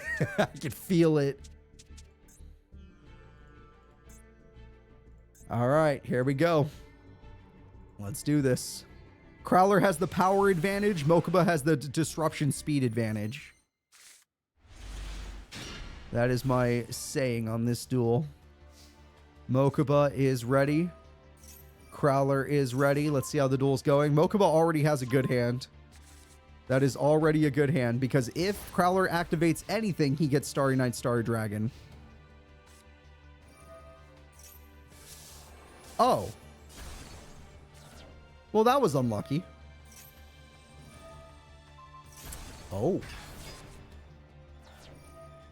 Oh, oh, oh, oh, no. Oh. Okay. He did not get to summon his Starry Night, Starry Dragon. Chancellor Crowler OTK'd Mokuba Kaiba. They keep getting that because Master Duel cheats. Master Duel, we've already proven it through Master Era. They always start Harpy or Geki. Master Duel cheats, and they only have one. The Doctor has won game 1. That was insanely fast. That was sad. No offense to Mokuba. He did nothing wrong. There was just nothing he could do. That was insane. That Harpies to start was not fair. All right. Will Mokuba be the only student not to advance? He used to be #1 in the school, but we're getting new rankings after this. If he can't win the tournament, he's no longer #1. Okay, he's got Seiya Ryu and Starry Night, Starry Dragon, and he got his field spell. Very strong start. Very strong start from this kid. As long as there's no Harpies, this is good. Oh. Oh, no. The ultimate ancient gear golem. Kill it. And you'll still have to deal with golem. Ancient gear golem is here. Geki, he waited till you summoned it. Starry Night is dead. Oh, man. Both of these characters took about the same amount of damage. Game 1, both characters took around the same amount. That is crazy. Premature for Starry Night. It's your only way. It was the only way you can win this. You got this. Mirage Dragon for funsies. Yeah, that's right. Banish the golem. Destroy the problem. Shit, the golem's still going to come back. Okay. Mokuba Kaiba is in trouble. The legendary Ancient Gear Golem stares him down with an extra 300 boost. Starry dies again. That extra boost is not fun. Next turn he loses. Mokuba, this is your last turn. Make it count. This is your last turn. He got Starry Night, but he needs a way to summon it. Harpies? You can't hide in defense mode. It's over. You can't beat the legendary Ancient Gear Golem. Ancient Gears! The only faculty member to move forward will be Crowler. The Chancellor moves forward. Mokuba did amazing, but it does not matter. The Chancellor came to play, and with his mechanized melee, he has won. All right, let's go ahead and let's see who's up next. That was a great fight. I knew it was going to be good, but goddamn, Crowler is insane. We have made it to top 4 of the tournament. The 4 strongest duelists at this Duel Academy at this time period. Don't ask me what season it is, because I don't fucking know. We have Crowler, Yusaku, akoboshi, and Sky. Yu is from the older school back when there was Shoma Yusa. Usaku and Sky are both new duelists, and Crowler has been around since the beginning. Here we go. The first duel, Burn Duelist Sky Zizan versus Ritual Duelist Yu Akoboshi. Who deserves it more? Which character deserves to advance to top 2? Who deserves grand finals? All right. We got some really good characters in top 4. Honestly, I'm a little shocked Yusaku made it. I thought Jasmine was going to be where he got stopped, but he actually found ways to outplay Jasmine, even at the very end, barely by 1400 attack. That duel was sick as hell. Still probably my favorite duel of the day, despite what Crowler just did. So overall, great tournament so far. I'm hoping we'll get a good ending. I mean, it's all positive, but I'm hoping like we get a good match ending and someone doesn't just get wrecked. All right, let's see. Yu Akoboshi is ready to duel. Sky Zizan is ready to duel. Only one of these characters can advance. Will it be alternate win condition Sky and her burn deck, or will it be ritual disruption deck with Yu Akoboshi? Foolish Burial is a strong start. Foolish Burial is still a strong start. You need to throw away a proper Jin for it to matter, though. Yeah, that's fine. I mean, you already had one in your hand, but screw it. Use the one in the grave. Smart. And now you get 2 special effects. 2 special effects have been added. Ganondorf cannot destroy the face down, sadly, so it's just going to sit there. But we at least know 2 special effects were added, and he's going to put you on top of the deck. Trap hole with spikes, which means the special effects don't protect you from traps. That's not good. If you're a Yu fan, that is not good. Oh boy. Yu actually is taking some damage here. And it's time for your taxes to be paid. The Teddy toll is upon us. Oh, he just drew that. That's so bad. That is so bad. Yu Akoboshi can't get the right cards to save his life. He needs Ritual Monster Search, not Ritual Spell. Very gross. Absolutely disgusting. All right, Sky, what else you got? You even have another trap. Jesus Christ. This is not looking good for Yu Akoboshi. Yu Akoboshi. He's in trouble. Monster Reborn can bring back your boss, but your boss can't even beat the defense monster with its base stats. Yup. The toll is doing... Oh, her favorite card! The bunny is here! And with the power of bunny, she basically has game. Yu Akoboshi is about to burn, everybody. All she has to do is be patient. And he loses. He will end up destroying himself. Patience is key. The attack goes through. Light Law is dead. He can no longer attack. All she has to do is flip Mecha Bunny. Is the AI smart enough to flip Mecha Bunny? I have no clue. Pot of Greed comes through. Oh, it is. Mecha Bunny ends the duel. Sky Zizan is 1 duel away from Grand Finals. Her favorite place to be, apparently. Let's go ahead and get into Game 2. I don't think any other character other than Yugi is more comfortable in Grand Finals. So, Yu Akoboshi, this is your last chance. Do not mess this up. Also, pray to God she doesn't get her taxes on you again.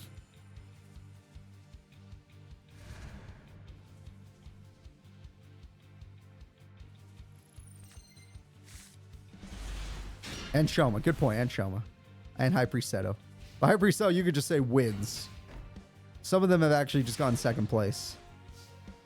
Preparation of rites. He doesn't have the right stars. He'd have to sacrifice his own ritual to ritual summon, which is gross, but probably still worthwhile until you get Ring of Destruction on or Trap Hole with Spikes. So he might lose 2 rituals right now, but he would be killing Nimble Momonga in the process. Ring of Destruction. I think he still gets the kill, but it might be wrong. So that's 2,500 burn. He does not get the kill, which means she... Oh my god. Well, he's bricked. He is officially bricked, and we're going to see what Yusaku can do with nothing. He has 1 ritual monster left in his entire deck. He has no magic cylinder. All he has is a ritual spell in his hand, and she has the Nimble Momonga beatdown. Terrible hand for her to have 2 of those, but who cares? Not Yusaku, sorry, you. You, Akoboshi. There's so many characters with you as a starting name. All right, attack again. Did she start with 3 Nimble Momongas? There's a chance. No, she did not. Okay. My brain glitches a lot. You get used to it. Right now, let's just see if this girl can end the duel. Hot agreed. Get your spell cards. Or just self... Yeah, honestly, that ant does work. Your ant actually does a lot of work. You win the duel. I believe Sky has won the duel. I don't see a way for him to come back. Even if he got his ritual, he'd kill himself with it. Manju would get it for you. You might as well die. Yep, I agree. If you're going to die, you might as well die this way on your own terms. Unless there's a card that negates burn, you've lost. Ganondorf, whatever you want to call him, will kill the ant. And the ant loves dying. Just like that, Sky Zizan is in Grand Finals yet again. The most comfortable place she's ever been. She might be the strongest duelist at this school now. We do not know. All right, let's see who's up next. Well, we know who's up next. Oh, God. Everyone get ready for the last semifinal match. It is time. The final semifinal match is Yusaku Fujiki versus Chancellor Crowler. Only the Chancellor can stop these new students. He is the last bastion of the school. All right, so let's see here. Where is the Chancellor? Where is the other guy? Yusaku and the Chancellor are almost ready to duel. I hope you guys are mentally prepared. Let's go.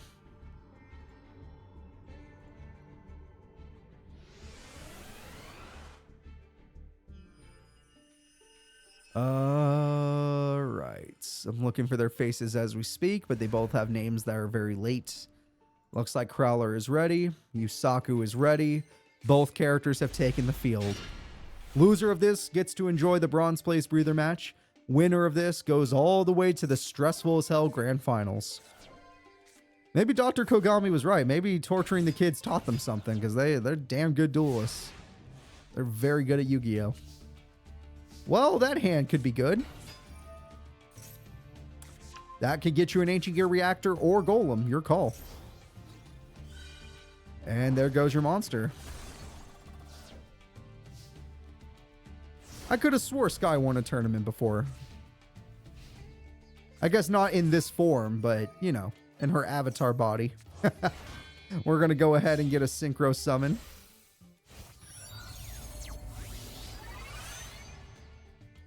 Dark Strike Fighter is here. TT will say no. We're going to lose everything. That monster says, you fool, you should have never killed me. Now I got my level 7 monster. Now I'm going to monster. Oh, no. Oh, crap. He got it. Yusaku got the Mind Hacker. Holy crap. This kid is so freaking good. Oh, Ultimate Ancient Gear Golem. Get out of here. Attack for 28. I'm not going to lie. Crowler does not have that many fusions. He only has 1 copy of the new one, and he only has 2 left of Ultimate Ancient Gear. It's dangerous if you does that. All right, here we go. We're going to banish another one. Okay, he has 1 of each left.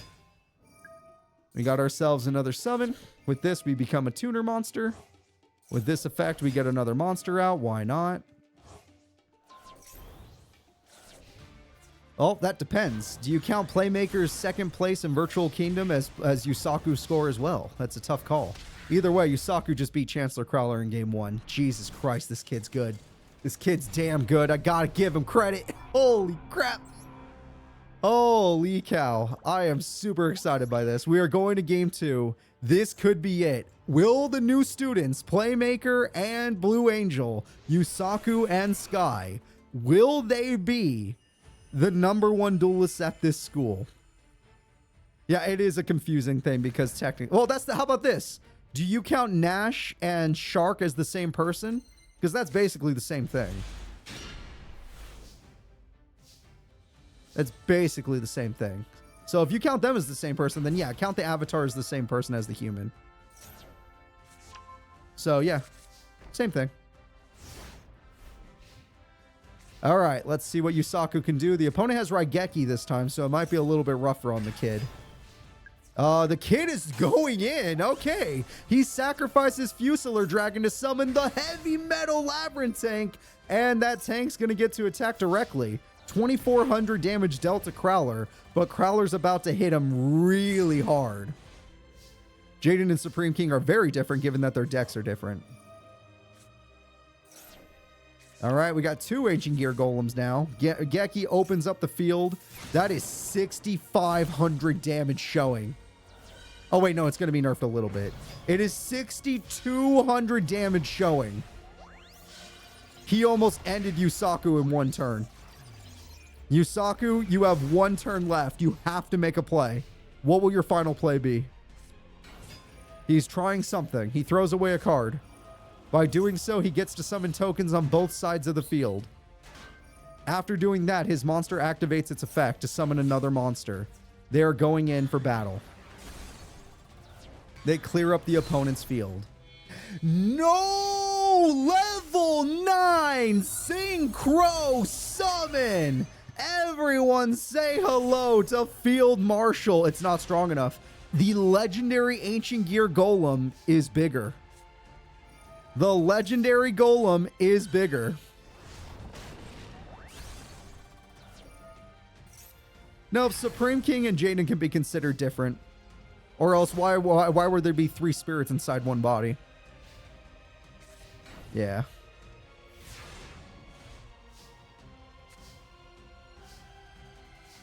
Alright, attack is going in. That's for game. It's over. It's over. Great job from the Chancellor. Amazing duel from this man. The Ancient Gear Golem had 100 attack points over the Marshal, and that is what won him the duel. So, let's go ahead and get into Game 3. The winner advances to Grand Finals. The loser will be in the Bronze Place Breather match. Here we go. This is it, guys. The deciding match. Crowler is damn good. He's not going to get 2-0'd, that's for sure. But Yusaku finds a way out of almost every situation. This kid's got a brain. He doesn't get Professor in our series.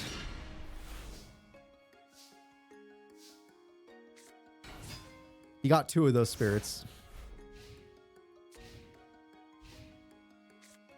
All right, reasoning comes through. The horror is here. Machina armored unit is here. Black Salvo very early. Good start from Playmaker or Yusaku. Very strong start coming through, and it's not over yet. He's got more special summons to come. And this one has even more plays. Premature Burial. Oh my god, this kid is not stopping. Level 8 Synchro Summon. This kid is not stopping. You're damn right there's a trailer. There's a good one. And we got Ally of Justice Light Gazer, which the opponent's not going to really run light monsters. Ancient Gears are usually Earth. Maybe Dark, but typically Earth. Insanely strong start from Yusaku. And he's got Burn ready to go. Pot of Greed is your last chance, Chancellor. You know what? That trap might save you. I'm not going to lie. That trap might be the thing that saves you. Yeah. That Orchist is going to be a problem. Yep, I could feel that. But only because it does burn. It shouldn't end the duel. Yeah, it's not going to be very strong. 100 damage you can take. Okay, this is good. This is good. Crowler has found a way back into the duel. The opponent is now bricked. They're in trouble. The Wyvern is here. That gets Ancient Gear Castle. Also a very good card.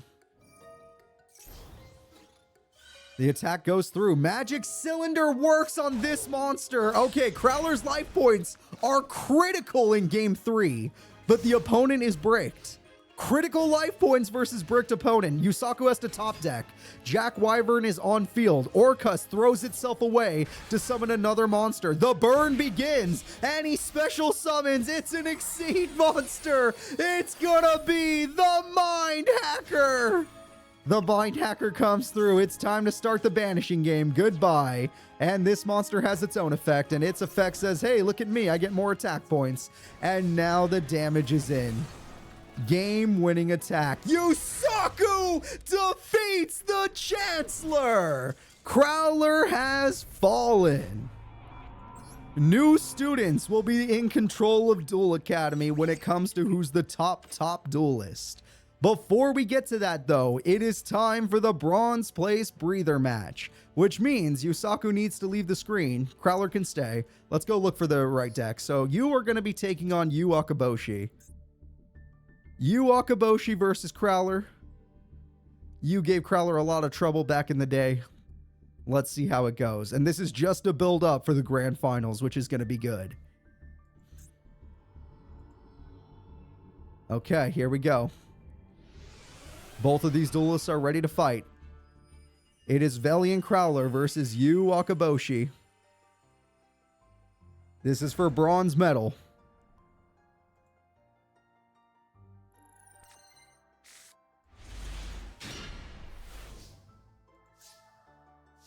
I did the wrong decks. I 100% did the wrong decks, didn't I?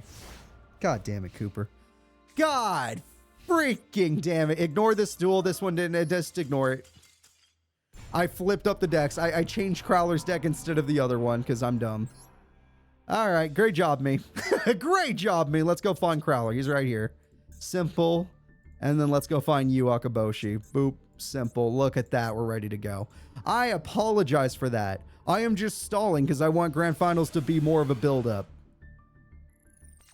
I just want it to feel more epic. Oh, God. That starting hand is really good.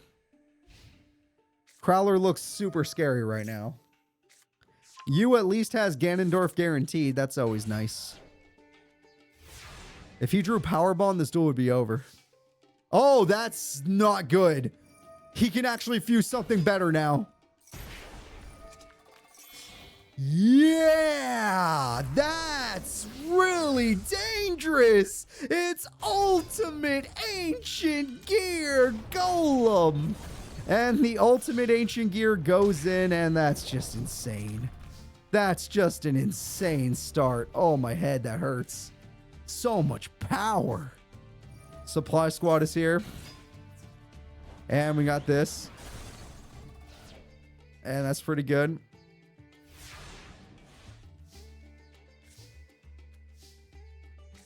Yeah, I would say Sky and Playmaker are insanely good duelists with crazy good records. I mean, think about Playmaker's record. It started back in episode 27.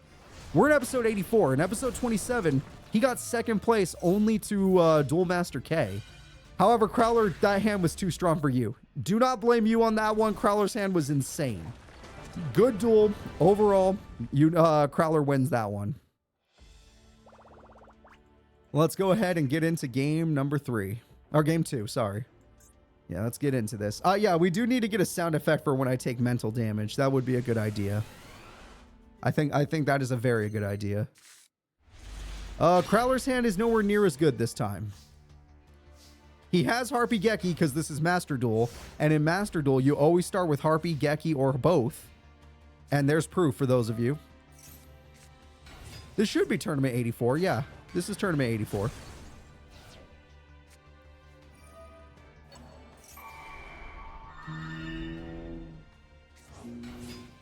Very nice. Raigeki has a lot of value right now. Again, Crowler's hand is very bad in this case. Ancient Gear Soldier is going to get some free damage. Classic card right there. Bringing me back to 2006. Watching the new Yu-Gi-Oh! GX series, loving every second of it, thinking it's the funniest thing I ever saw. Loved it as a kid. Ritual of Destruction comes through. We're going to get a Ritual Summon off. He's going to use 2 monsters, so that means he gets 2 special effects. And with it, we got Ganondorf. That is true. Steven did pull an Ancient Gear soldier in today's episode of Pokeduel. And 2,700 damage comes through. We have ourselves a draw. Monster Reborn is not going to save him. He knows it. All right. Crowler might be in trouble. He's getting super unlucky. Attack goes through. That's insane damage. No, that's so much damage. Crowler, you have to draw Hound. That is the only thing I can think of. Well, this is what should happen for a deck that runs so many beater cards. This is exactly what should happen. And it looks like we're going to game 3. Hounds, not pound. Laser Mike is very funny, everybody. I got a good kick out of that. And that is going to be victory. I don't think he could special summon. Oh, maybe that is one of the things. I don't know. It wouldn't matter. It wouldn't matter. He didn't have a chance to do anything. His hand was too much of a brick. Let's go ahead and get into game 3. Will Yu Akoboshi be known as the 3rd strongest duelist at the school, which would be a huge jump for him? Or will the Chancellor take him down? This hand is insanely good. Yu is going to die. Pot of Greed. Preparation of Rites. I was going to say, Yu always does good in tournaments, but I think top 8 is his limit. Today, he's gone beyond his limit. Yeah, Yu's about to die. He'd be 3rd strongest student, just not 3rd strongest duelist. All right. Hi, Gear Town. Hi, Ancient Gear Catapult. Hi. Oh, Hound, really? That's what you get for free? Up, TT. Doesn't matter, though. You don't care. You could just do the same combo again. Or not. Or you could just play Heavy Storm and not do it. Okay. That actually screwed you. That was a really bad play by Crowler. He should have played Gear Town, then Heavy Storm. But he misplayed that super hard. Yu has a chance of getting 3rd.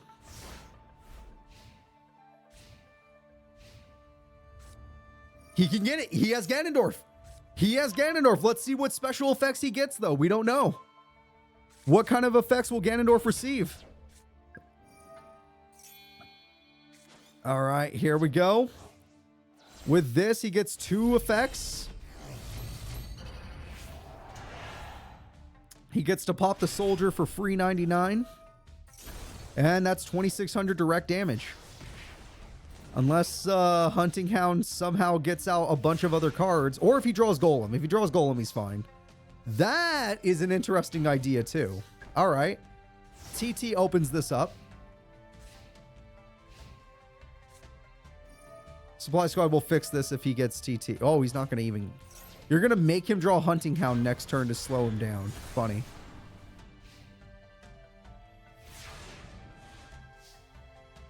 So we know what he was going to draw. He's just going to set it again, giving you 1 extra turn to draw a monster card to eventually be TT'd.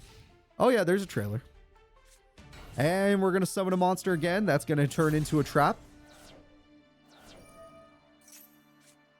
Ritual summon again using the cards in the grave. You cheater. And Crowler, I don't know how you win this. Crowler has to top deck his way out of Ganondorf, and Ganondorf has 1 special effect, which we do not know. Well, maybe you guys know. It's the girl. Whatever the girl does, that's his special effect.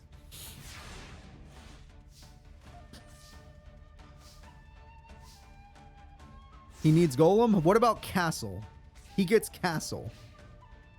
He gets Death. Yu Akoboshi will be taking 3rd in today's tournament, knocking out Chancellor Crowler. Chancellor Crowler will be 4th, which is not bad. There we go. We've had 2 characters with alien decks in the Master Era. Let us go ahead and move on to Grand Finals. This is the fight we've all been waiting for. It seems to happen all the time because these 2 duelists are damn good. So, let's go ahead and see Sky Zizan take on Yusaku Fujiki. No avatars involved. Let's go. These are two human duelists dueling in real life. Face to face. The winner becomes the new strongest duelist at the school. Here we go. Grand Finals has begun.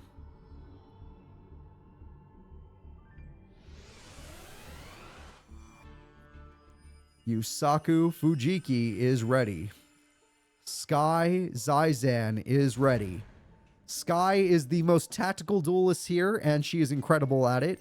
Yusaku is the most all-round duelist here, and he's the best. Well, you can't really be the best at it, but he is. Yusaku is just incredible at doing everything.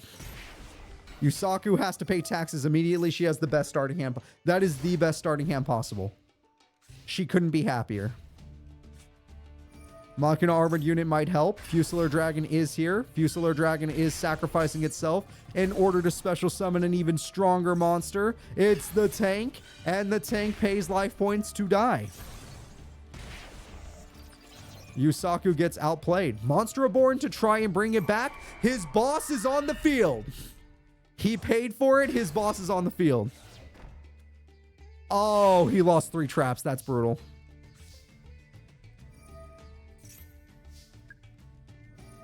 The kids know that they were in Hanoi together, correct? Yes, they did. Yusaku lost some of the best spells and traps in his field. It is gone. We're going to see what happens. We got ourselves Orcust. Toll is taking its toll. That's another 1,000 burn from the ant. And she can just heal up with Nimble Mamanga. The only way he can win this is with Harpies. If he does not get Harpie's Feather Duster, he is guaranteed to lose. She will win in like 2 turns. Because he'll keep attacking. And if he doesn't keep attacking, he'll win in 1 turn. Or she'll win in many turns because of Cauldron. 900 burn. The duel is about to end. Unless he draws Harpies right now, it's over. Fusilier is adorable, but it's still over. Nimble Mamanga. Nimble Mamanga. Game-winning attack for the other person goes to Sky Zizan with 11,000 life points. I swear she counters her. I swear she counters him. He struggles so hard against tactical decks. Game number 1, he fought the whole way, but it also took him to the grave. Now we are going to game number 2. This could be the deciding game. Will Sky win the match and become the strongest character of Duel Academy and win the Alpha Academy tournament? Let's find out.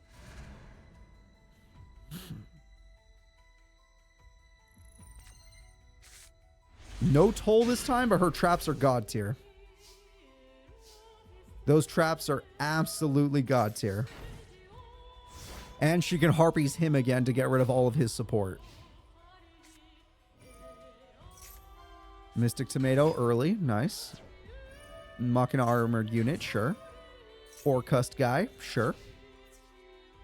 They're all dead. About right. That's about right. And no traps. So she probably will not Harpies until he plays a trap card. Premature. There's nothing in your grave. You're just going to go for a free 17. Big damage. He's almost at half life points. And she still has more traps. Or a trap. The Black Salvo is a great card in this situation because it can get him a huge synchro monster. There is an obvious problem, but at least he got it. Dark Strike Fighter is on field. Orcust has its own effect. It buffs Dark Strike Fighter. He goes into the spikes. He keeps falling into his own grave. He is wide open again. One more of these fencing fire ferrets and it's over. Cauldron is here. And Cauldron is here for 300 burn. Then 1,700 more. Nope, I built her deck to be a burn deck. And it's doing its job. Fusilier, his boss, is here. He's willing to lose the duel to summon it. Mathematically, it's over. Dude, she always got Harpies. He never did. Game-winning attack, it doesn't matter. Game-losing attack, I should say. It's still over. She could play passively. I mean, she could play aggressively and end this duel. Exact damage victory. Sky Zizan, the most tactical duelist at Duel Academy, is now your #1 student. With exact damage, I owe her DP. Duel points are all hers. Tactical duelists now run Duel Academy. Before, it was speed and disruption from Mokuba. Before that, it was speed and damage from Shoma.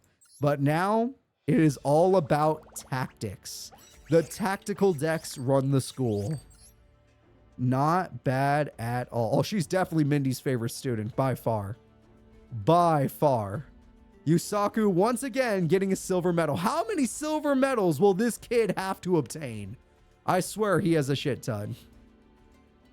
And we do have a trailer for next week's tournament. But before that, let's just get a little look at who did what today and just give them some props. So the tournament has ended.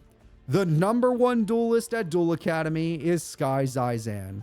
The #2 duelist is Yusaku Fujiki, who did incredibly well today and had amazing comebacks, even defeating a professor and a chancellor. The third strongest duelist is akoboshi, who had an incredible run. This was his best run in the Master Era. Really impressive. The next goes to Chancellor Crowler. I think we can all say the Ancient Gear deck Crowler uses is really fun to watch, and he's still an absolute menace in the Master Era. And honorable mentions go to Mokuba Kaiba. He did his best. He got wrecked by Crowler, but he wrecked anyone else. Jasmine, who did really well, but Yusaku was able to outplay her. Mindy, who did really well, but got outburned because her hand was terrible against Sky. Both of them. And Akira, the Vice Chancellor, who did pretty well for his first showing. That is everyone we have today. We are now going to be moving into, what is it called? Our trailer for next week. Next week's tournament should be a lot of fun, and I will see you all then. So, bye-bye everyone, and enjoy the trailer.